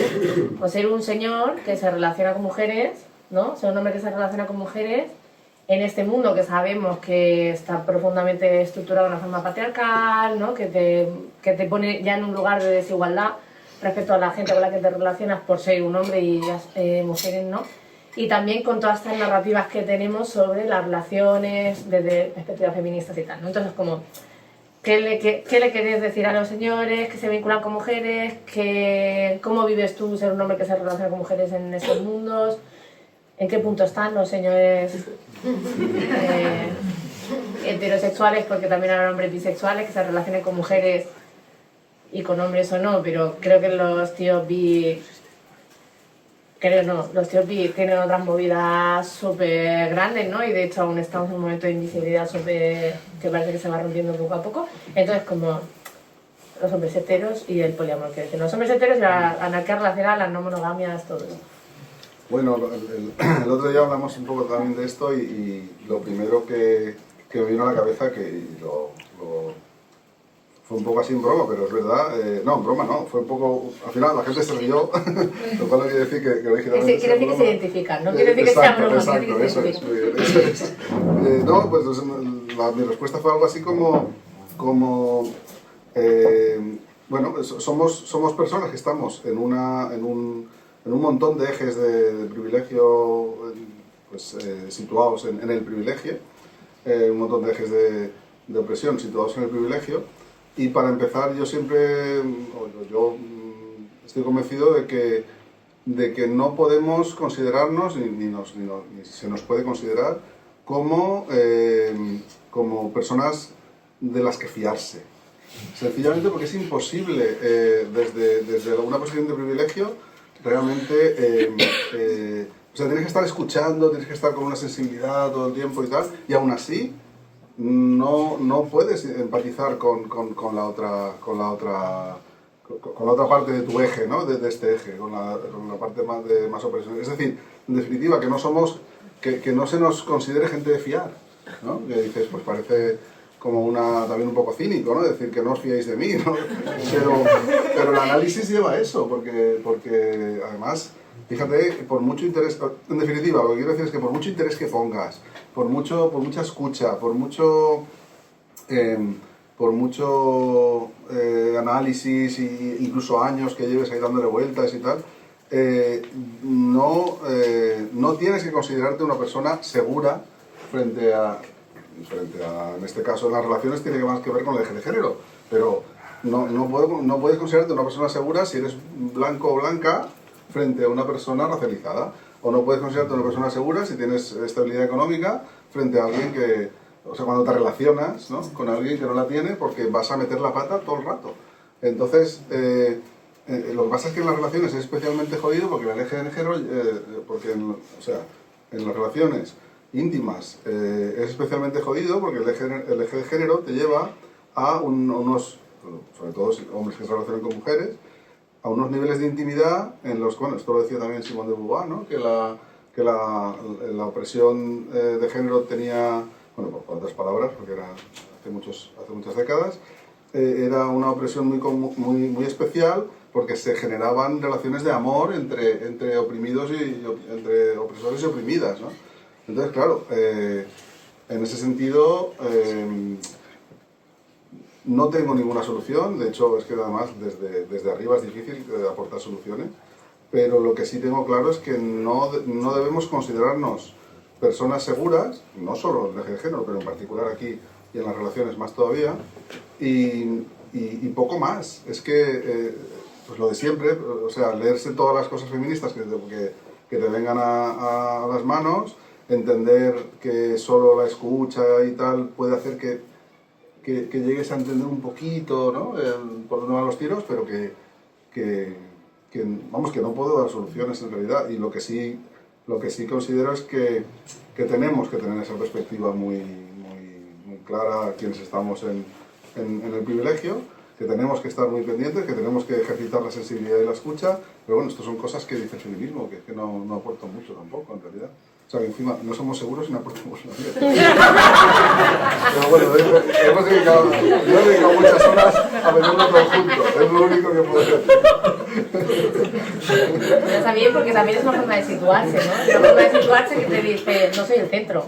No. Que yo creo que es una de las primeras cosas, ¿no?, que pone en cuestión con los sujetos que están acostumbrados a estar en el centro. Es como, bueno, pues es que a lo mejor tú no eres el primer bautizo en este caso y no pasa nada, ¿no? Y desde ahí, pues todo lo que venga después.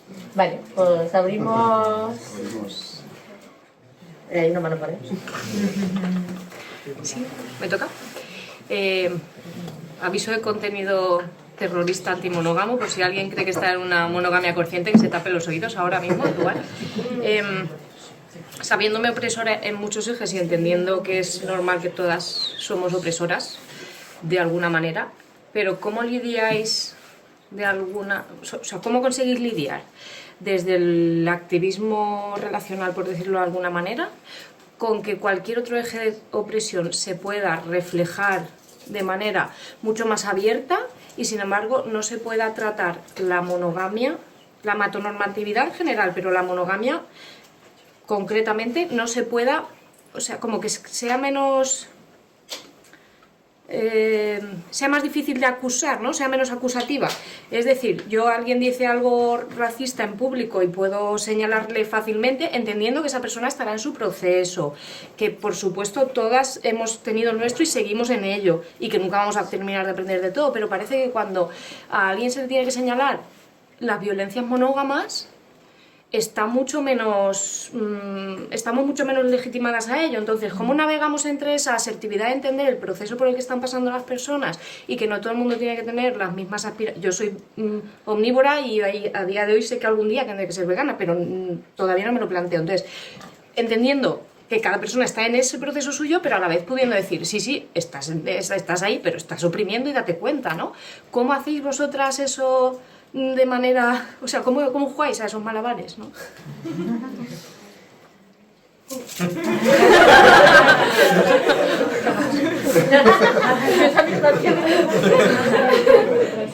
A ver, yo de lo que cuentas, o sea, me vienen un par de cosas a la cabeza, ¿no? Lo primero es como acoger y visibilizar el desasosiego, ¿no? Que vincularse de maneras diferentes en un mundo que está organizado de una sola manera genera exclusión en muchas situaciones, y esa exclusión genera mucho desasosiego, genera mucha soledad. Yo creo que que en las relaciones monógamas y en las organizaciones monógamas también hay mucha soledad, pero desde luego en la forma de vincularse fuera de la norma también se genera mucha soledad y mucho desasosiego. Entonces, primero de todo, acoger eso, porque eso es una realidad y yo creo que lo va a seguir siendo. Entre el capitalismo y la monogamia y no sé cuánto, pues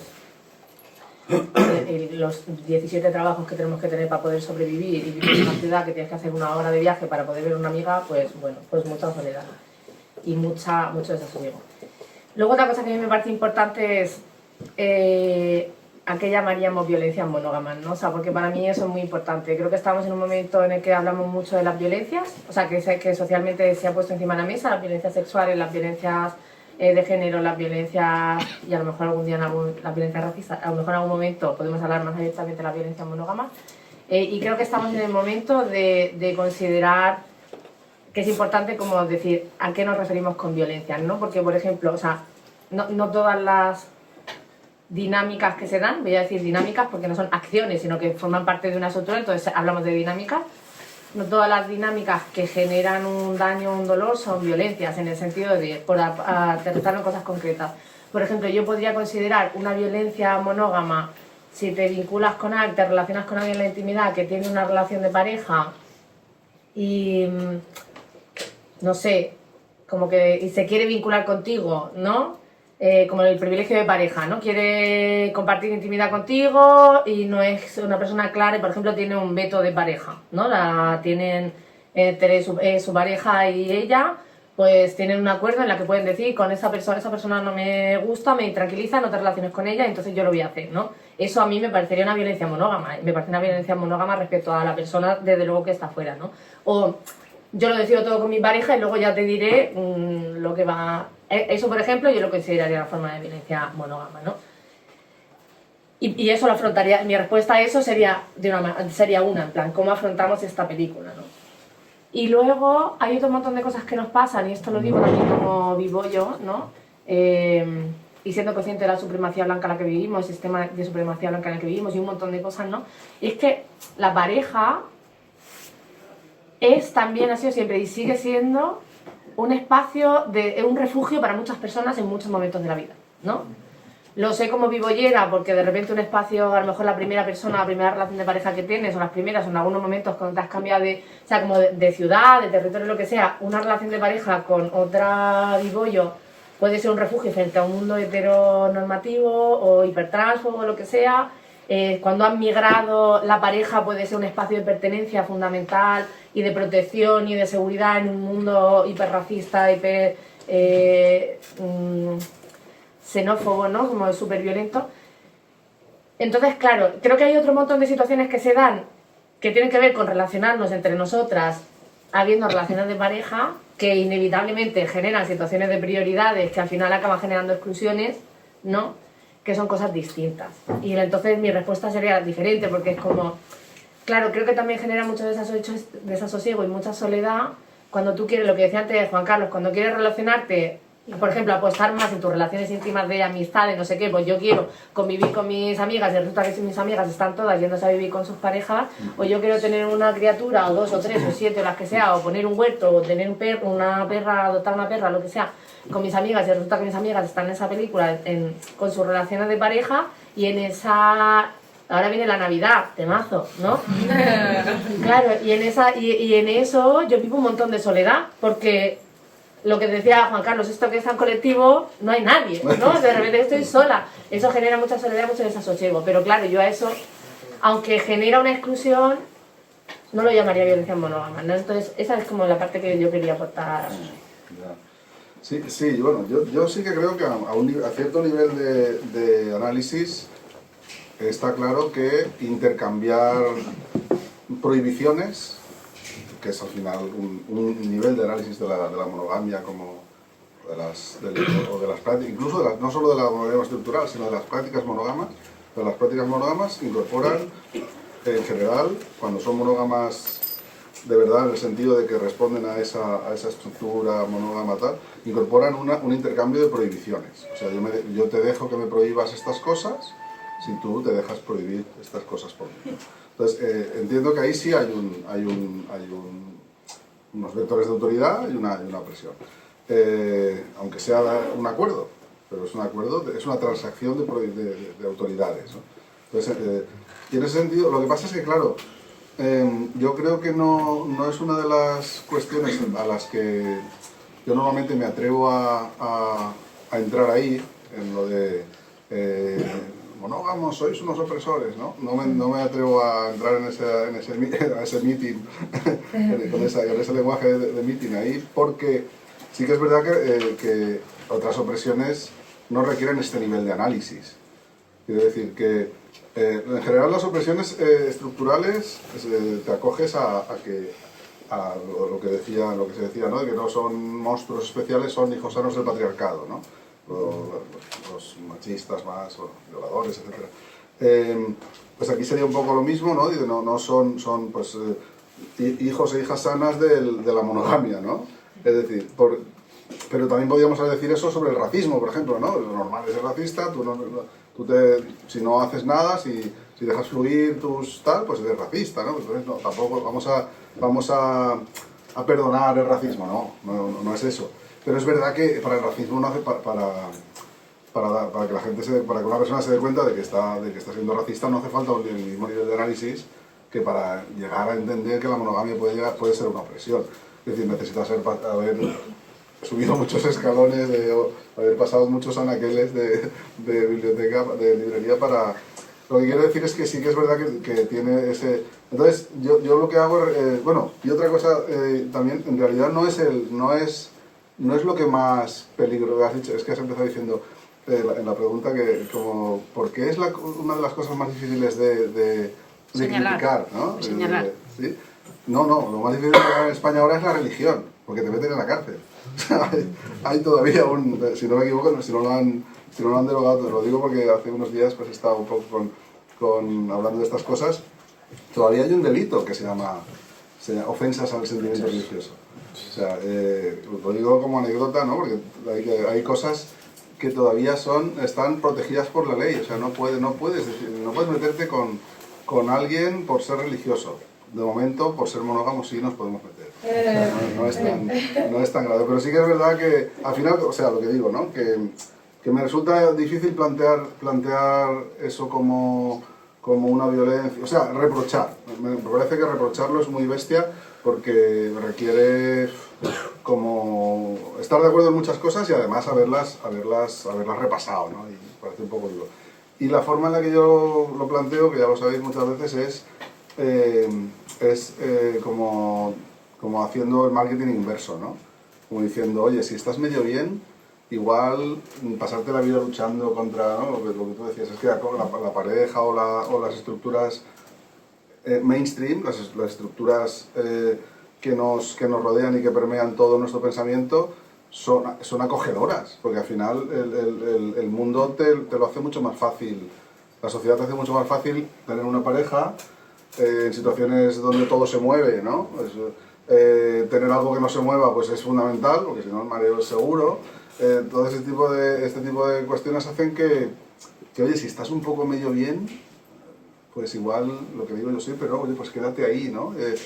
A no ser que realmente esta lucha un poco incómoda te tire mucho, ¿no?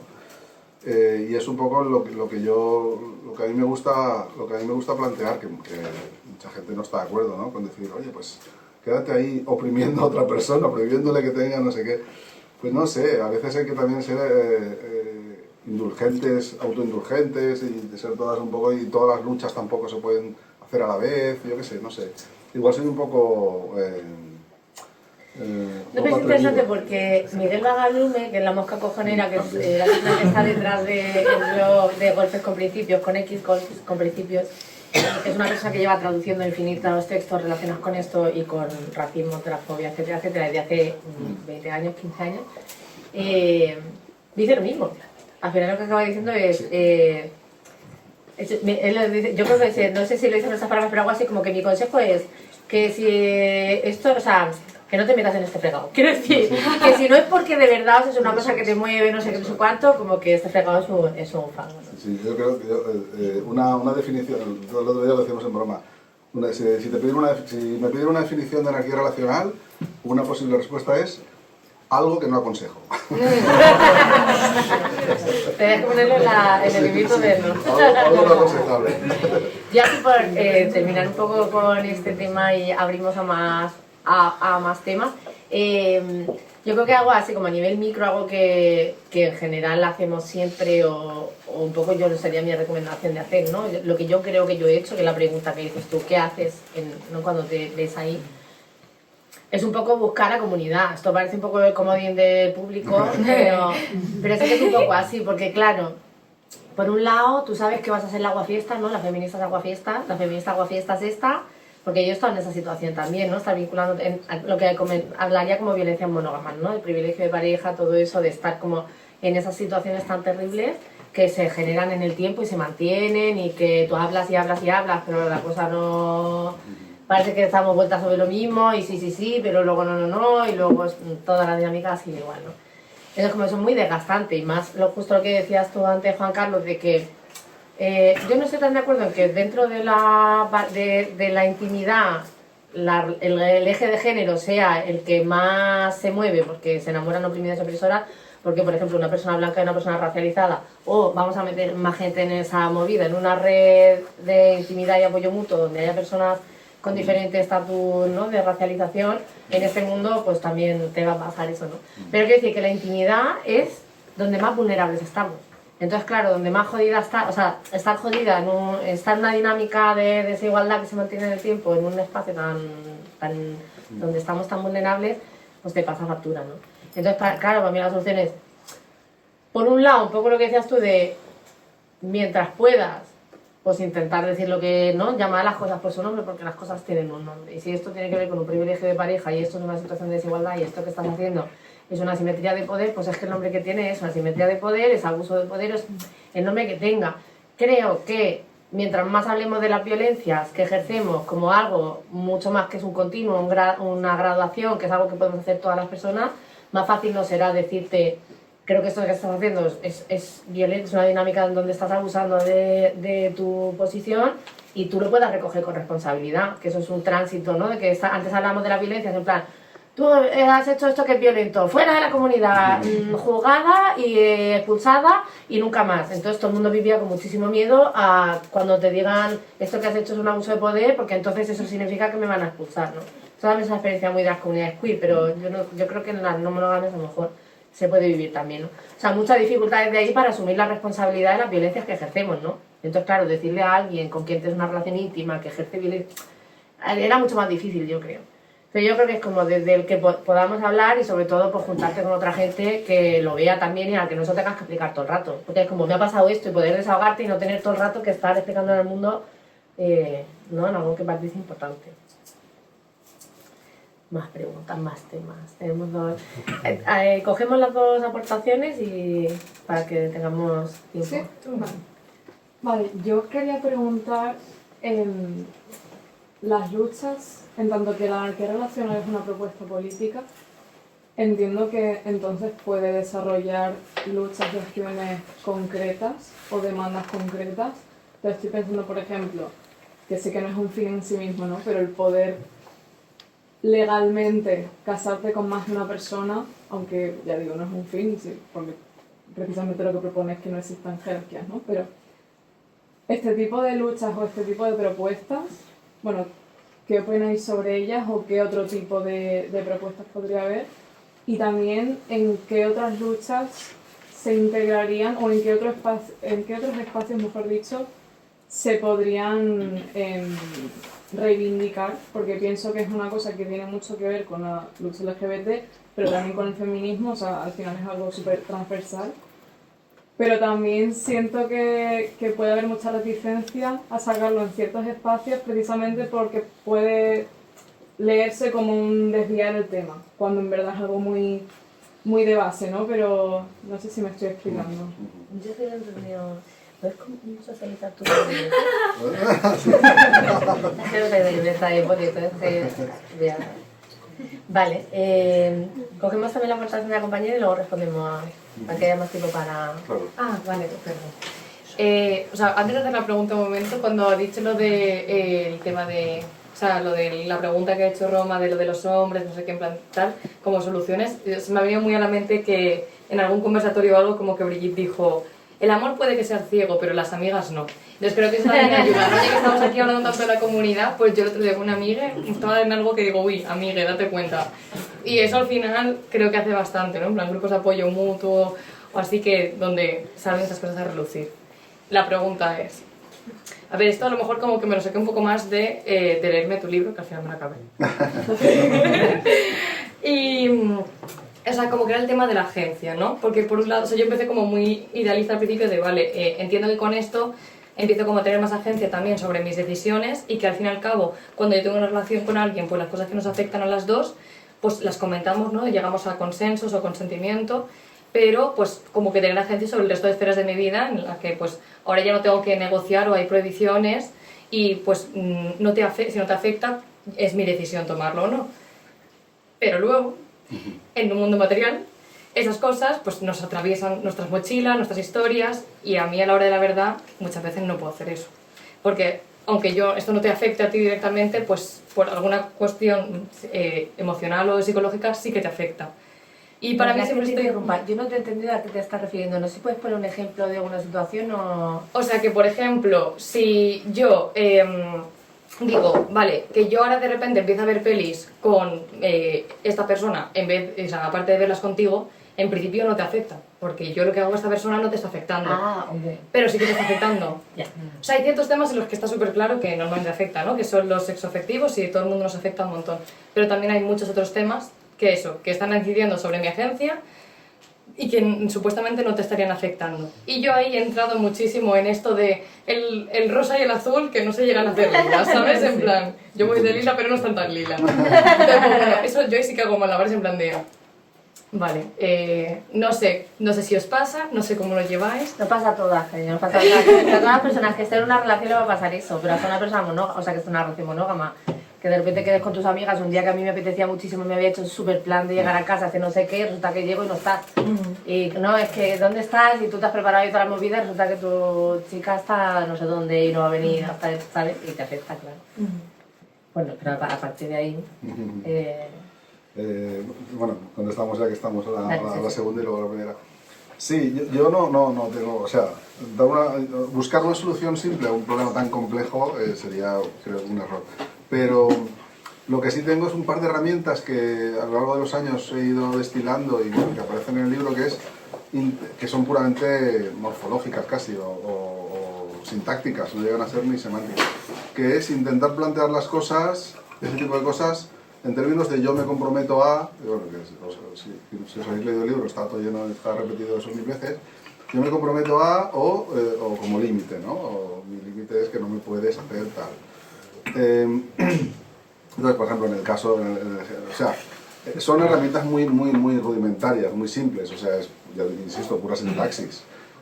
Plantearla, una idea, plantearla con esa sintaxis de yo me comprometo a, pues tampoco es que sea, no es mágico ni te resuelve nada, pero a mí me ayuda. Y funciona un poco de esa manera, es decir, si yo puedo decir, yo me comprometo a que tú no te vayas al cine con nadie más, desde luego no funciona. No, o sea, la frase no la entiende ni la inteligencia artificial esta, ni el chat GPT. Entonces, es un poco rudimentario, pero es útil para mí. Todo lo que no sea planteable en esos términos, digamos, me da la impresión de que es generar una opresión. En realidad es pura, es muy esquemático, ¿no? Pero en general funciona, es decir, no le puedes decir a la otra persona que no vaya al cine con otro o con otra, o que no folle con otro o con otra, o con otro. No encajaría en mi marco, en el marco que yo me he montado para mí y que de alguna forma, pero no por idea mía, sino recogiendo todo. Bueno, al final es eso, un análisis como un compendio de ideas que a mí me generan ese marco de comportamiento, pero bueno, insisto, es muy rudimentario, a mí me funciona más o menos regular. Supongo que al resto os funcionará todavía peor porque es una cosa. Pero si alguien tiene una relación maravillosa, libre, sea monógama, no, que le va todo genial, que no, o sea, no existe eso. El unicornio. ¿Ya? ¿No quieres contestar? Y la otra, bueno. Sí, el tema legal sí que, sí, mucha gente... Es que salió en la otra presentación sí, también, aparece, yo creo que es un tema que está ahora bastante, sí, que nos estamos pudiendo hablar de eso. Sí, aparece mucho. Yo siempre contesto que ojalá haya gente interesada en esa vía, porque seguro que es una vía a explorar. Yo no he encontrado casi nadie interesado, incluso la gente que lo pregunta luego dice, ¿a ti te gustaría trabajar eso? No, a mí no me metas. No, porque claro, es que es delicado. Primero porque te lleva a contradicciones. O sea, es como decir, quiero que se regule un modelo de no regulación, no es algo así, ¿no? Es como hay un elemento de paradoja. Y luego además, porque estamos tan lejos, es decir, es que estamos tan lejos que meterse en esa vía es para gente muy audaz. Porque claro, es que ni siquiera cosas muchísimo, que irían muchísimo antes, ¿no? Que eso ni siquiera están pensadas, o sea ya empezar por cambiar el concepto de pareja a más de dos, que no sería ley, que no estaría en este marco, que sería otra cosa, pero ya sería un paso. Eso ya no se plantea en ningún lado. O sea, hay alguna legislación en Portugal, en algún sitio, tal, por ahí, pero muy... Entonces, simplemente mi impresión es que es una vía que no se ha explorado y que sería interesante explorar, pero que hay que tener muchas ganas para meterse en ese... Que ojalá, vamos, genial. Y que os organizáis ahora mismo ya para... Hacer un típico grupo de trabajo, tenemos un grupo de Telegram ahora y luego no vuelve a hablar nadie hasta dentro de 2 años que decimos, oye, ¿por qué lo hicimos? Yo soy más optimista, la verdad, con este tema. Tenemos 2 palabras ahí, cuando voy a contestar a las preguntas y yo creo que hacemos eso y igual ya vamos a ir cerrando. Yo soy un poco más optimista con este tema, a mí me encanta el tema de la legislación y todo eso, o sea, me encanta no porque me encante la ley, sino porque me parece que vertebra mucho nuestra vida, mucho más de lo que queremos, y creo que a veces desde los movimientos anarquistas y también nos pasa en las relaciones, hacemos una cosa de... no me interesan las leyes, o sea, no me voy a regir por tus leyes, entonces hago como que si no lo miro no existe, ¿no? Una cosa como muy infantil, que luego es como que nos ha dificultado mucho analizar las leyes, ¿no? Que yo luego he llegado a eso desde el feminismo, desde las comunidades queer, ¿no? Desde lo vivo-yo, porque necesitamos analizar las leyes, entenderlas, ver dónde están los agujeros, ver qué cambios nos harían vivir mejor, más allá de que me parezca una mierda vivir en un estado que regula y regiera no sé qué, ¿no?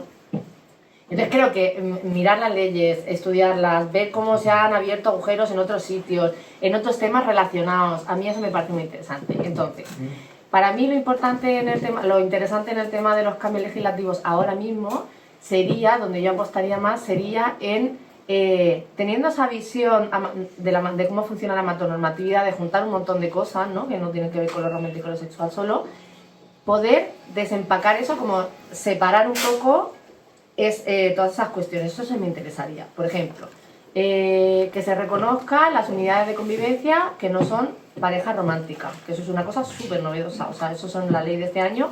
La ley de este año ha dado un permiso para que tú puedas pedirte días en el trabajo o horas para acompañar a alguien al hospital o pruebas médicas o si le pasa algo, mientras convivas con esa persona, pero ya no te exige que sea tu pareja o establecer la familia a través de las relaciones de pareja, los padres de tu pareja, tus padres, bueno, esta movida Consanguinidad. es la consanguinidad. Sí, es que no me gusta la consanguinidad porque en verdad hay veces que no hay sangre, pero da igual. Pero se entiende, ¿no? Porque, o sea, de la pareja. Entonces, eso, por ejemplo, para mí es un avance, ¿no? Muy pequeñito porque habla solamente de que te puedas pedir unas horas en el trabajo, si es que te puedes tú pedir los derechos laborales, ¿no? Quiere decir, porque eso también, una cosa es lo que diga la ley, otra cosa es que tú vete en tu trabajo a decir, quiero mi día de asuntos propios que me corresponde, ¿no? Pero para mí lo que me interesaría a nivel legislativo serían cambios que desjuntaran todo eso, ¿no? La convivencia va por un lado, que se reconozcan esas formas de convivencia. A nivel fiscal seguramente también hay un montón de cosas, ¿no? que se pueden separar. A nivel de filiación, por ejemplo, no sé si lo sabéis, pero en España tenemos un estado monógamo al punto de que las criaturas no pueden tener más de 2 personas que sean sus padres, madres, y no voy a decir un neutro porque no existe una figura neutra en la ley para persona que cría, ¿no? En España las criaturas no tienen el derecho de tener más de 2 personas que aparezcan en su libro de familia como sus madres, padres, ¿no? Creo que Es curioso, ¿no? Que desaparezca el tema hombre-mujer, sin embargo el 2 se quede ahí como... nadie lo toca, ¿no? O sea, ni siquiera no que no lo cambie, sino que ni siquiera nadie lo pide. No se pone, sí, no se pone. A ver, yo creo que no lo pedimos porque estamos aún como... muy pronto en él, ¿no? O sea, yo creo que, por eso decía, yo creo que ahora empezamos a hablar de esto, porque en las 2 presentaciones que hemos hecho juntas salió el tema. O sea, empieza a ser un tema de que podemos ocuparnos, porque hasta hace 5 días estamos ocupándonos. ¿A quién le puedo contar esto? No se lo puedo contar. Si puedo hablar de las relaciones... No, me van a echar el trabajo, ¿no? Me van a echar el trabajo, me van a echar... Claro, yo trabajo y estoy aquí diciendo que he escrito este libro. Y yo, bueno, no sé qué te da cosa, en plan, qué pensarán, en fin.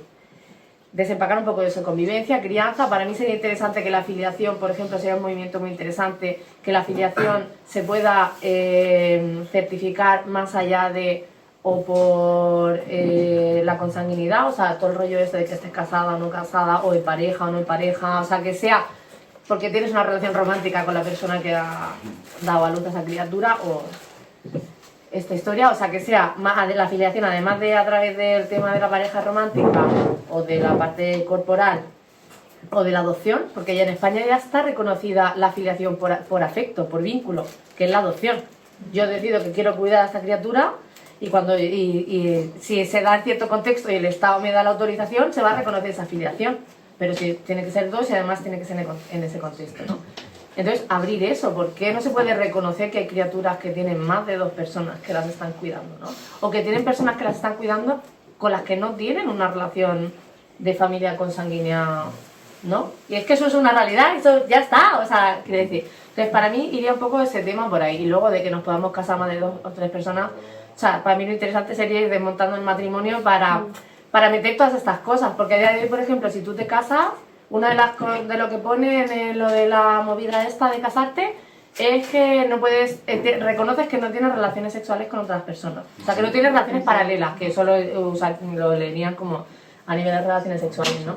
Entonces, por ejemplo, las personas que se casan con personas que tienen una situación administrativa que no tienen unos papeles que no los reconoce el Estado español, ¿no? No me parece bien, tu documentación no me sirve. Si tú te casas con una persona que sí, como sería yo que sí que tengo mi DNI, en la boda una de las cosas que te van a mirar para que el Estado reconozca tu matrimonio es que tú firmas que no tienes relaciones con otras personas. ¿Qué pasa con la gente que sí que tiene relaciones con otras personas? Es que eso te está poniendo en una situación de fraude de ley. Y es que ese matrimonio te pueden decir esto no vale y entonces todo lo que viene con regular tu situación administrativa a través de ese matrimonio ya no sirve, ¿no? O la reagrupación familiar o lo que venga. Entonces, para mí eso, por ejemplo, también sería interesante quitar eso, porque tiene que ser, ¿no?, exclusivo. Si te casas con esta persona, reconoces que no pasa. Bueno, miran cosas mucho más heavy también, ¿no? Es decir, si hay amor, ¿no? Lo miran. Sí, o sea, claro. imagínate. Sí, porque un matrimonio se reconoce como una relación romántica. Sí. Entonces yo por ese lado estoy en ese punto. La parte de la anarquía relacionada con las comunidades queer y feministas no voy a entrar mucho porque eso es mi libro. O sea, quiero decir, porque me encanta ese tema, podría estar hablando 2 horas y nos tenemos que ir, pero luego tomamos una caña y seguimos con ese tema si queréis. Y me interesaba el tema que traías tú también de la agencia y la afectación, ¿no? A ver, yo te estaba escuchando y lo primero que me viene a la cabeza es reconocer que nos afectamos unas a otras, ¿no? Eso lo primero. No sé si conocéis a Leo Silvestri, que tiene ese libro de las afectaciones alegres, que hacía un podcast que se llama Lutas Sexuales. Bueno, si no la conocéis o le conocéis, buscáis. Leo Silvestri. La idea de que nos afectamos, yo creo que es muy poderosa, porque no es una palabra que se refiera a una decisión, algo que tú hagas por decisión, sino que convivir hace que nos influya, que nos afectemos, que lo que tú haces afecte a otras personas, ¿no? Y lo que las personas que están a tu alrededor te afecte a ti. Pero es que además no tiene que ser algo directo. A mí me afectan las luchas feministas y queer de los últimos 40 años, a mi vida, ¿no? Y no hay nadie que me diga, esto tiene que ver contigo. Es que vivir en este mundo ya me cambia la vida, que esa gente haya hecho eso, ¿no? O lo que han hecho por la ley trans, o lo que sea, ¿no? Entonces, que nos vinculemos con otras personas incluye que nos afecte lo que esas personas hagan o no hagan, ¿no? Y eso me lleva a la segunda parte que me interesaba, ¿no? Creo que a veces nos pasa esta cosa que decías tú, bueno, pues tú te has ido a ver esa película con esa serie que yo pensaba ver contigo y que además habíamos hablado, o yo te había mandado unos posts y tú me habías dicho like, entonces yo había asumido que era una puta, ¿no? Porque estas cosas nos pasan y es verdad, porque es muy humano, es que es así, ¿no? Y entonces de repente me cuentas que has empezado a ver con otra persona, ¿no? Y eso a mí me afecta. O sea, para mí el primer paso es reconocer que eso a mí me afecta. Porque durante mucho tiempo lo que hemos hecho es una cosa que Miguel algunas veces ha llamado, no lo llamaba así, pero lo que venía a decir es un poco como intentar hacer contigo misma terapias de conversión. Sí, nos reímos, pero es así, porque al final lo que haces es un ejercicio continuado en el tiempo de intentar que lo que sientes y lo que te está pasando no te pase.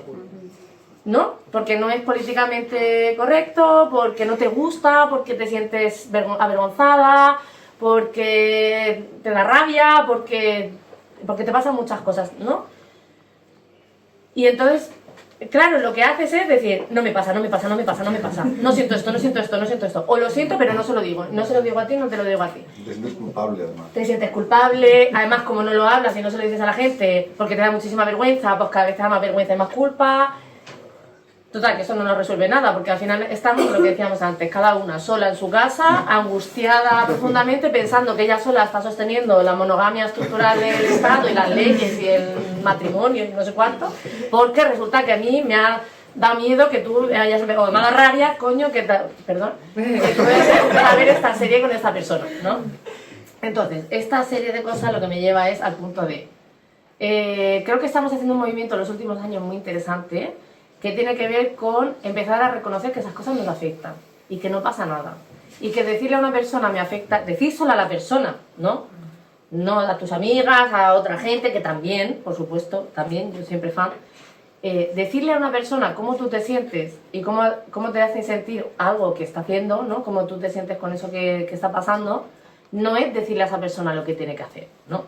Yo creo que esto tiene un montón de historia de género detrás, porque las tías nos han socializado desde la sumisión, ¿no? Entonces en este mundo nosotras no podemos ser activas y tener agencia, nosotras somos el lugar sometido, entonces nosotras la única manera que tenemos de ejercer poder es manipular a la peña, ¿no? Y hacerle sentir mal de alguna manera, no es que lo hagamos, digo que nos han socializado en esa movida, la única manera de decir quiero esto, no puede ser decir quiero esto, porque entonces eres una histérica, eres una exigente, eres una flipada, eres una lo que sea, entonces lo que tienes que hacer es decir, ¡ay, qué mal estoy porque no tengo esto! O lo que sea, rollo, ¿no?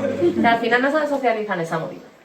De decirle a la persona cómo a ti te hace sentir, cómo tú te sientes con eso que está pasando, no es decirle, deja de hacerlo, o me siento así por tu culpa, ¿no? Yo creo que eso es importante, hacer esa separación, ¿no? Y empezar a hacernos responsables de yo me siento así, y además es importante que podamos hablar de eso, ¿no? Porque el camino de la evitación, decir no me pasa, o me pasa pero no lo voy a hablar con nadie, o me pasa pero voy a hablar con mis amigas y con esta persona no, es un camino que nos aísla y nos deja cada vez más solas, culpables, avergonzadas, pequeñas, cada vez veo más distancia entre las teorías y lo que a mí me pasa, cada vez estoy más en la movida de esto no es para mí, no me sirve, pero tampoco me veo en el mundo exterior, entonces no hay salida para mí, eso es un lugar muy solitario y muy angustioso. Y luego otra cosa que me parece muy interesante es que no hablar de ello, no decirle a esa persona que tú te estás sintiendo así o que te está pasando toda esta movida, no quiere decir que no lo estemos comunicando. Porque obviamente lo estamos comunicando.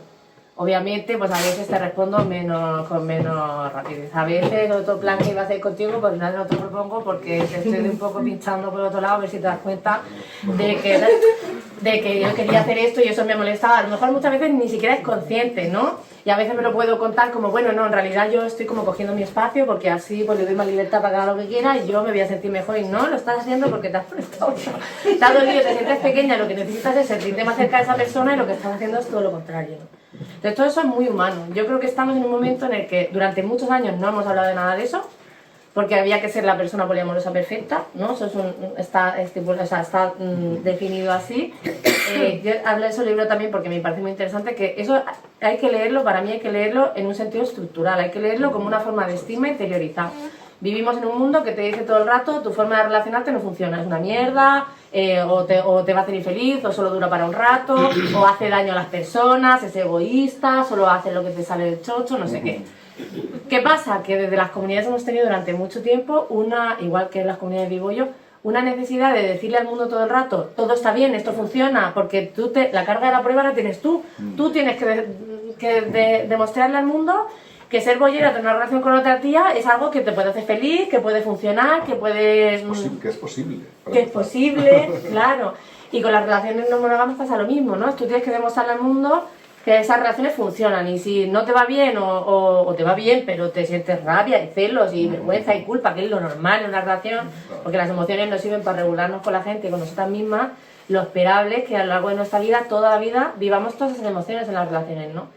Pero claro, si yo vivo en un mundo en el que de reconocer que siento vergüenza, que siento culpa, que siento rabia, que siento celos, significa darle la razón al mundo que me dice eso no funciona, ves, te lo dije, es que eso no sé qué, es que eso hace daño a la gente, es que te está haciendo daño a ti, un estereotipo súper grande contra las mujeres que están en relaciones no monógamas es eso a ti no te va bien, tú estás ahí porque le quieres dar el gusto a tu pareja, porque tú cómo vas a querer tú eso, ¿no? Porque tú lo que quieres seguramente es tener una pareja, estar sola, tú con ella, tu casa bien a gusto, ¿no? Pero seguro que lo haces porque tu novio te ha obligado, seguro que lo haces porque te quieres hacer la moderna. Bueno, todo eso son formas de estigmas, ¿no? De estigmas que lo vamos interiorizando, ¿no? Entonces, yo creo que durante muchos años hemos vivido muy activamente esta cosa de tener que hacer al mundo que esto era posible, porque efectivamente hace 10 años no era posible. Las únicas referencias que había de no monogamias en la cultura, en el imaginario colectivo, eran un señor que es infiel, ¿no? Incluso un señor que tiene una familia paralela. Quiero decir que los hombres han hecho toda la vida lo que han querido, porque no han tenido el castigo social que hemos tenido las mujeres, ¿no? O sea, lo nuevo también es un poco que las mujeres y la gente queer podamos tener un poco de vida más allá de esa película, no, señores. Entonces yo creo que ahora que ya se ve, ya se habla de esto, ya no tenemos que sostener todo el rato el se puede, no nos morimos, no sé qué, no sé cuánto, pues ahora podemos empezar a hablar de lo que nos pasa de verdad, que son los líos, ¿no? Que es el dolor, que es la vergüenza, que es la rabia, que es decirle a la gente con la que te relacionas cosas que te dan vergüenza, ¿no?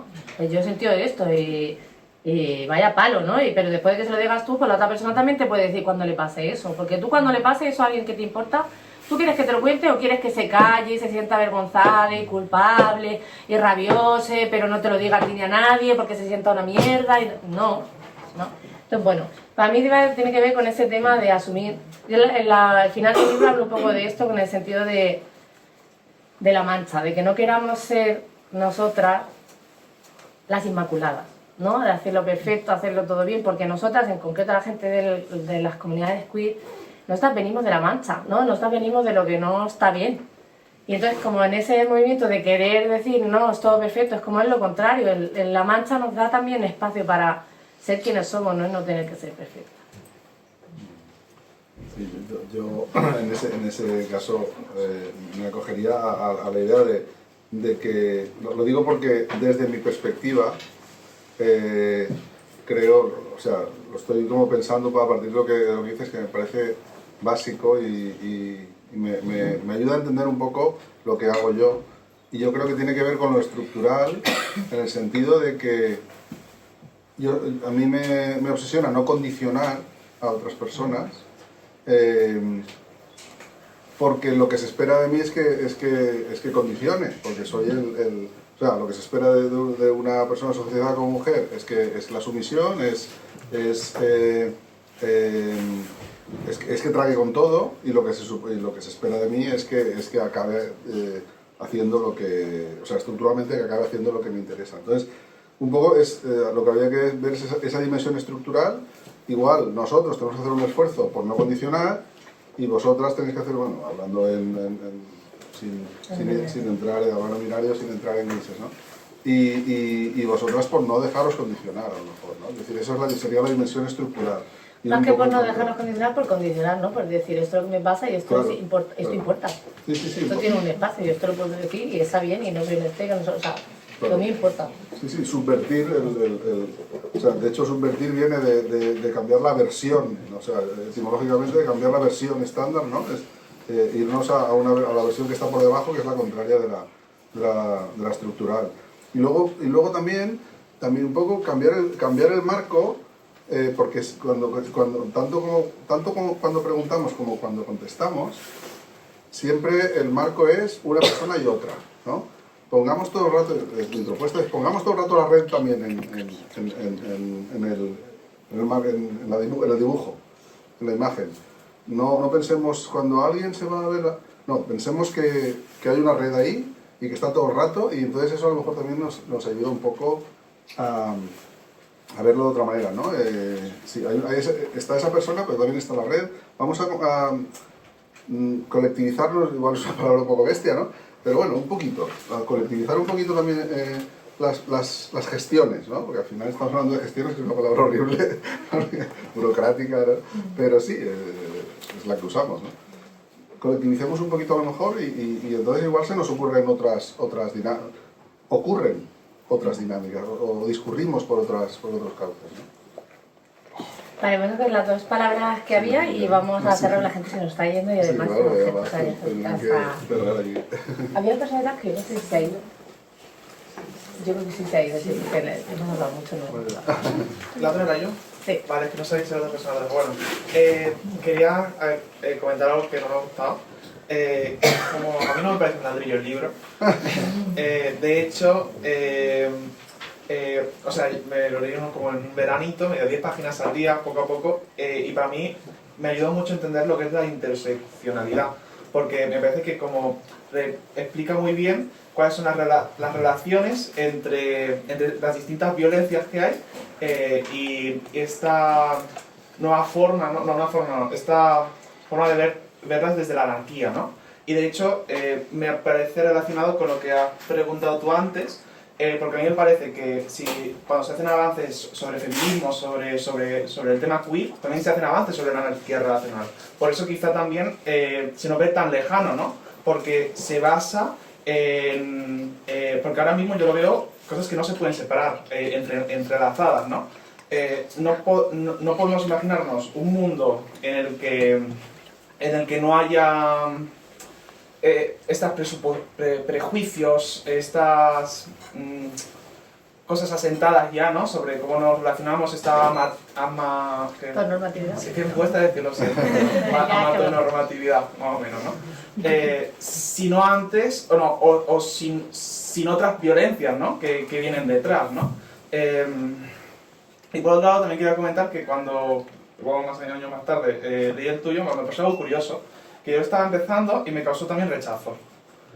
Porque yo lo veía, ¿no? Esta red, ¿no? Este grafo, y yo digo, no me lo creo. Tuve esa sensación, ¿no? Porque me parecía como muy complicado, y luego viene un bebé encima, ¿no? No sé si es un spoiler, ¿no? ¿Cómo lo van a gestionar? Claro, yo ya tengo problemas viviendo compartiendo piso, encima estas personas contienen relaciones tan íntimas entre ellas, ¿no? Y claro, luego pensé lo que estáis hablando, ¿no? Que las relaciones en sí son jodidas. Sobre todo cuando queremos intimar con alguien, cada persona con su parado son jodidas también, ¿no? No tengo una pregunta, ¿no? Sí, que a veces es un poco como entre el ideal y... ¿no? Vale. Es que es un aterrizaje el que han hecho muy complicado, ¿eh? Bueno, y nada de lo que hay aquí no lo hemos inventado. O sea, todas esas experiencias que aparecen, evidentemente no son a las mismas personas a las que les pasan, ¿no? Pero todas las experiencias que aparecen en los personajes del libro son experiencias de personas, no sé, bueno, algunas nuestras y algunas de la gente de nuestro entorno, ¿no? Que también es un libro que está muy situado, habrá personas que se puedan identificar más y menos, y también es verdad que lo de la dinámica gráfico, o sea, historia y ensayo es bastante peculiar. Que eso también yo creo que la gente que quiere ensayo, como que lo otro es como, ay, la historia de los personajes como que me estorba un poco. Y la gente que quiere la novela gráfica es como, ay, el ensayo ahora no, lo quiero luego, ¿sabes? Y hay gente que le gusta mucho el formato, pero sí, son historias, claro. Pero se puede leer también todo lo rosa y luego todo lo azul, o Sí, al revés. sí, totalmente. Pues, ¿nos vamos? ¿Sí? ¿A por un refresco? Más Sí. bebidas. Muchas gracias por venir.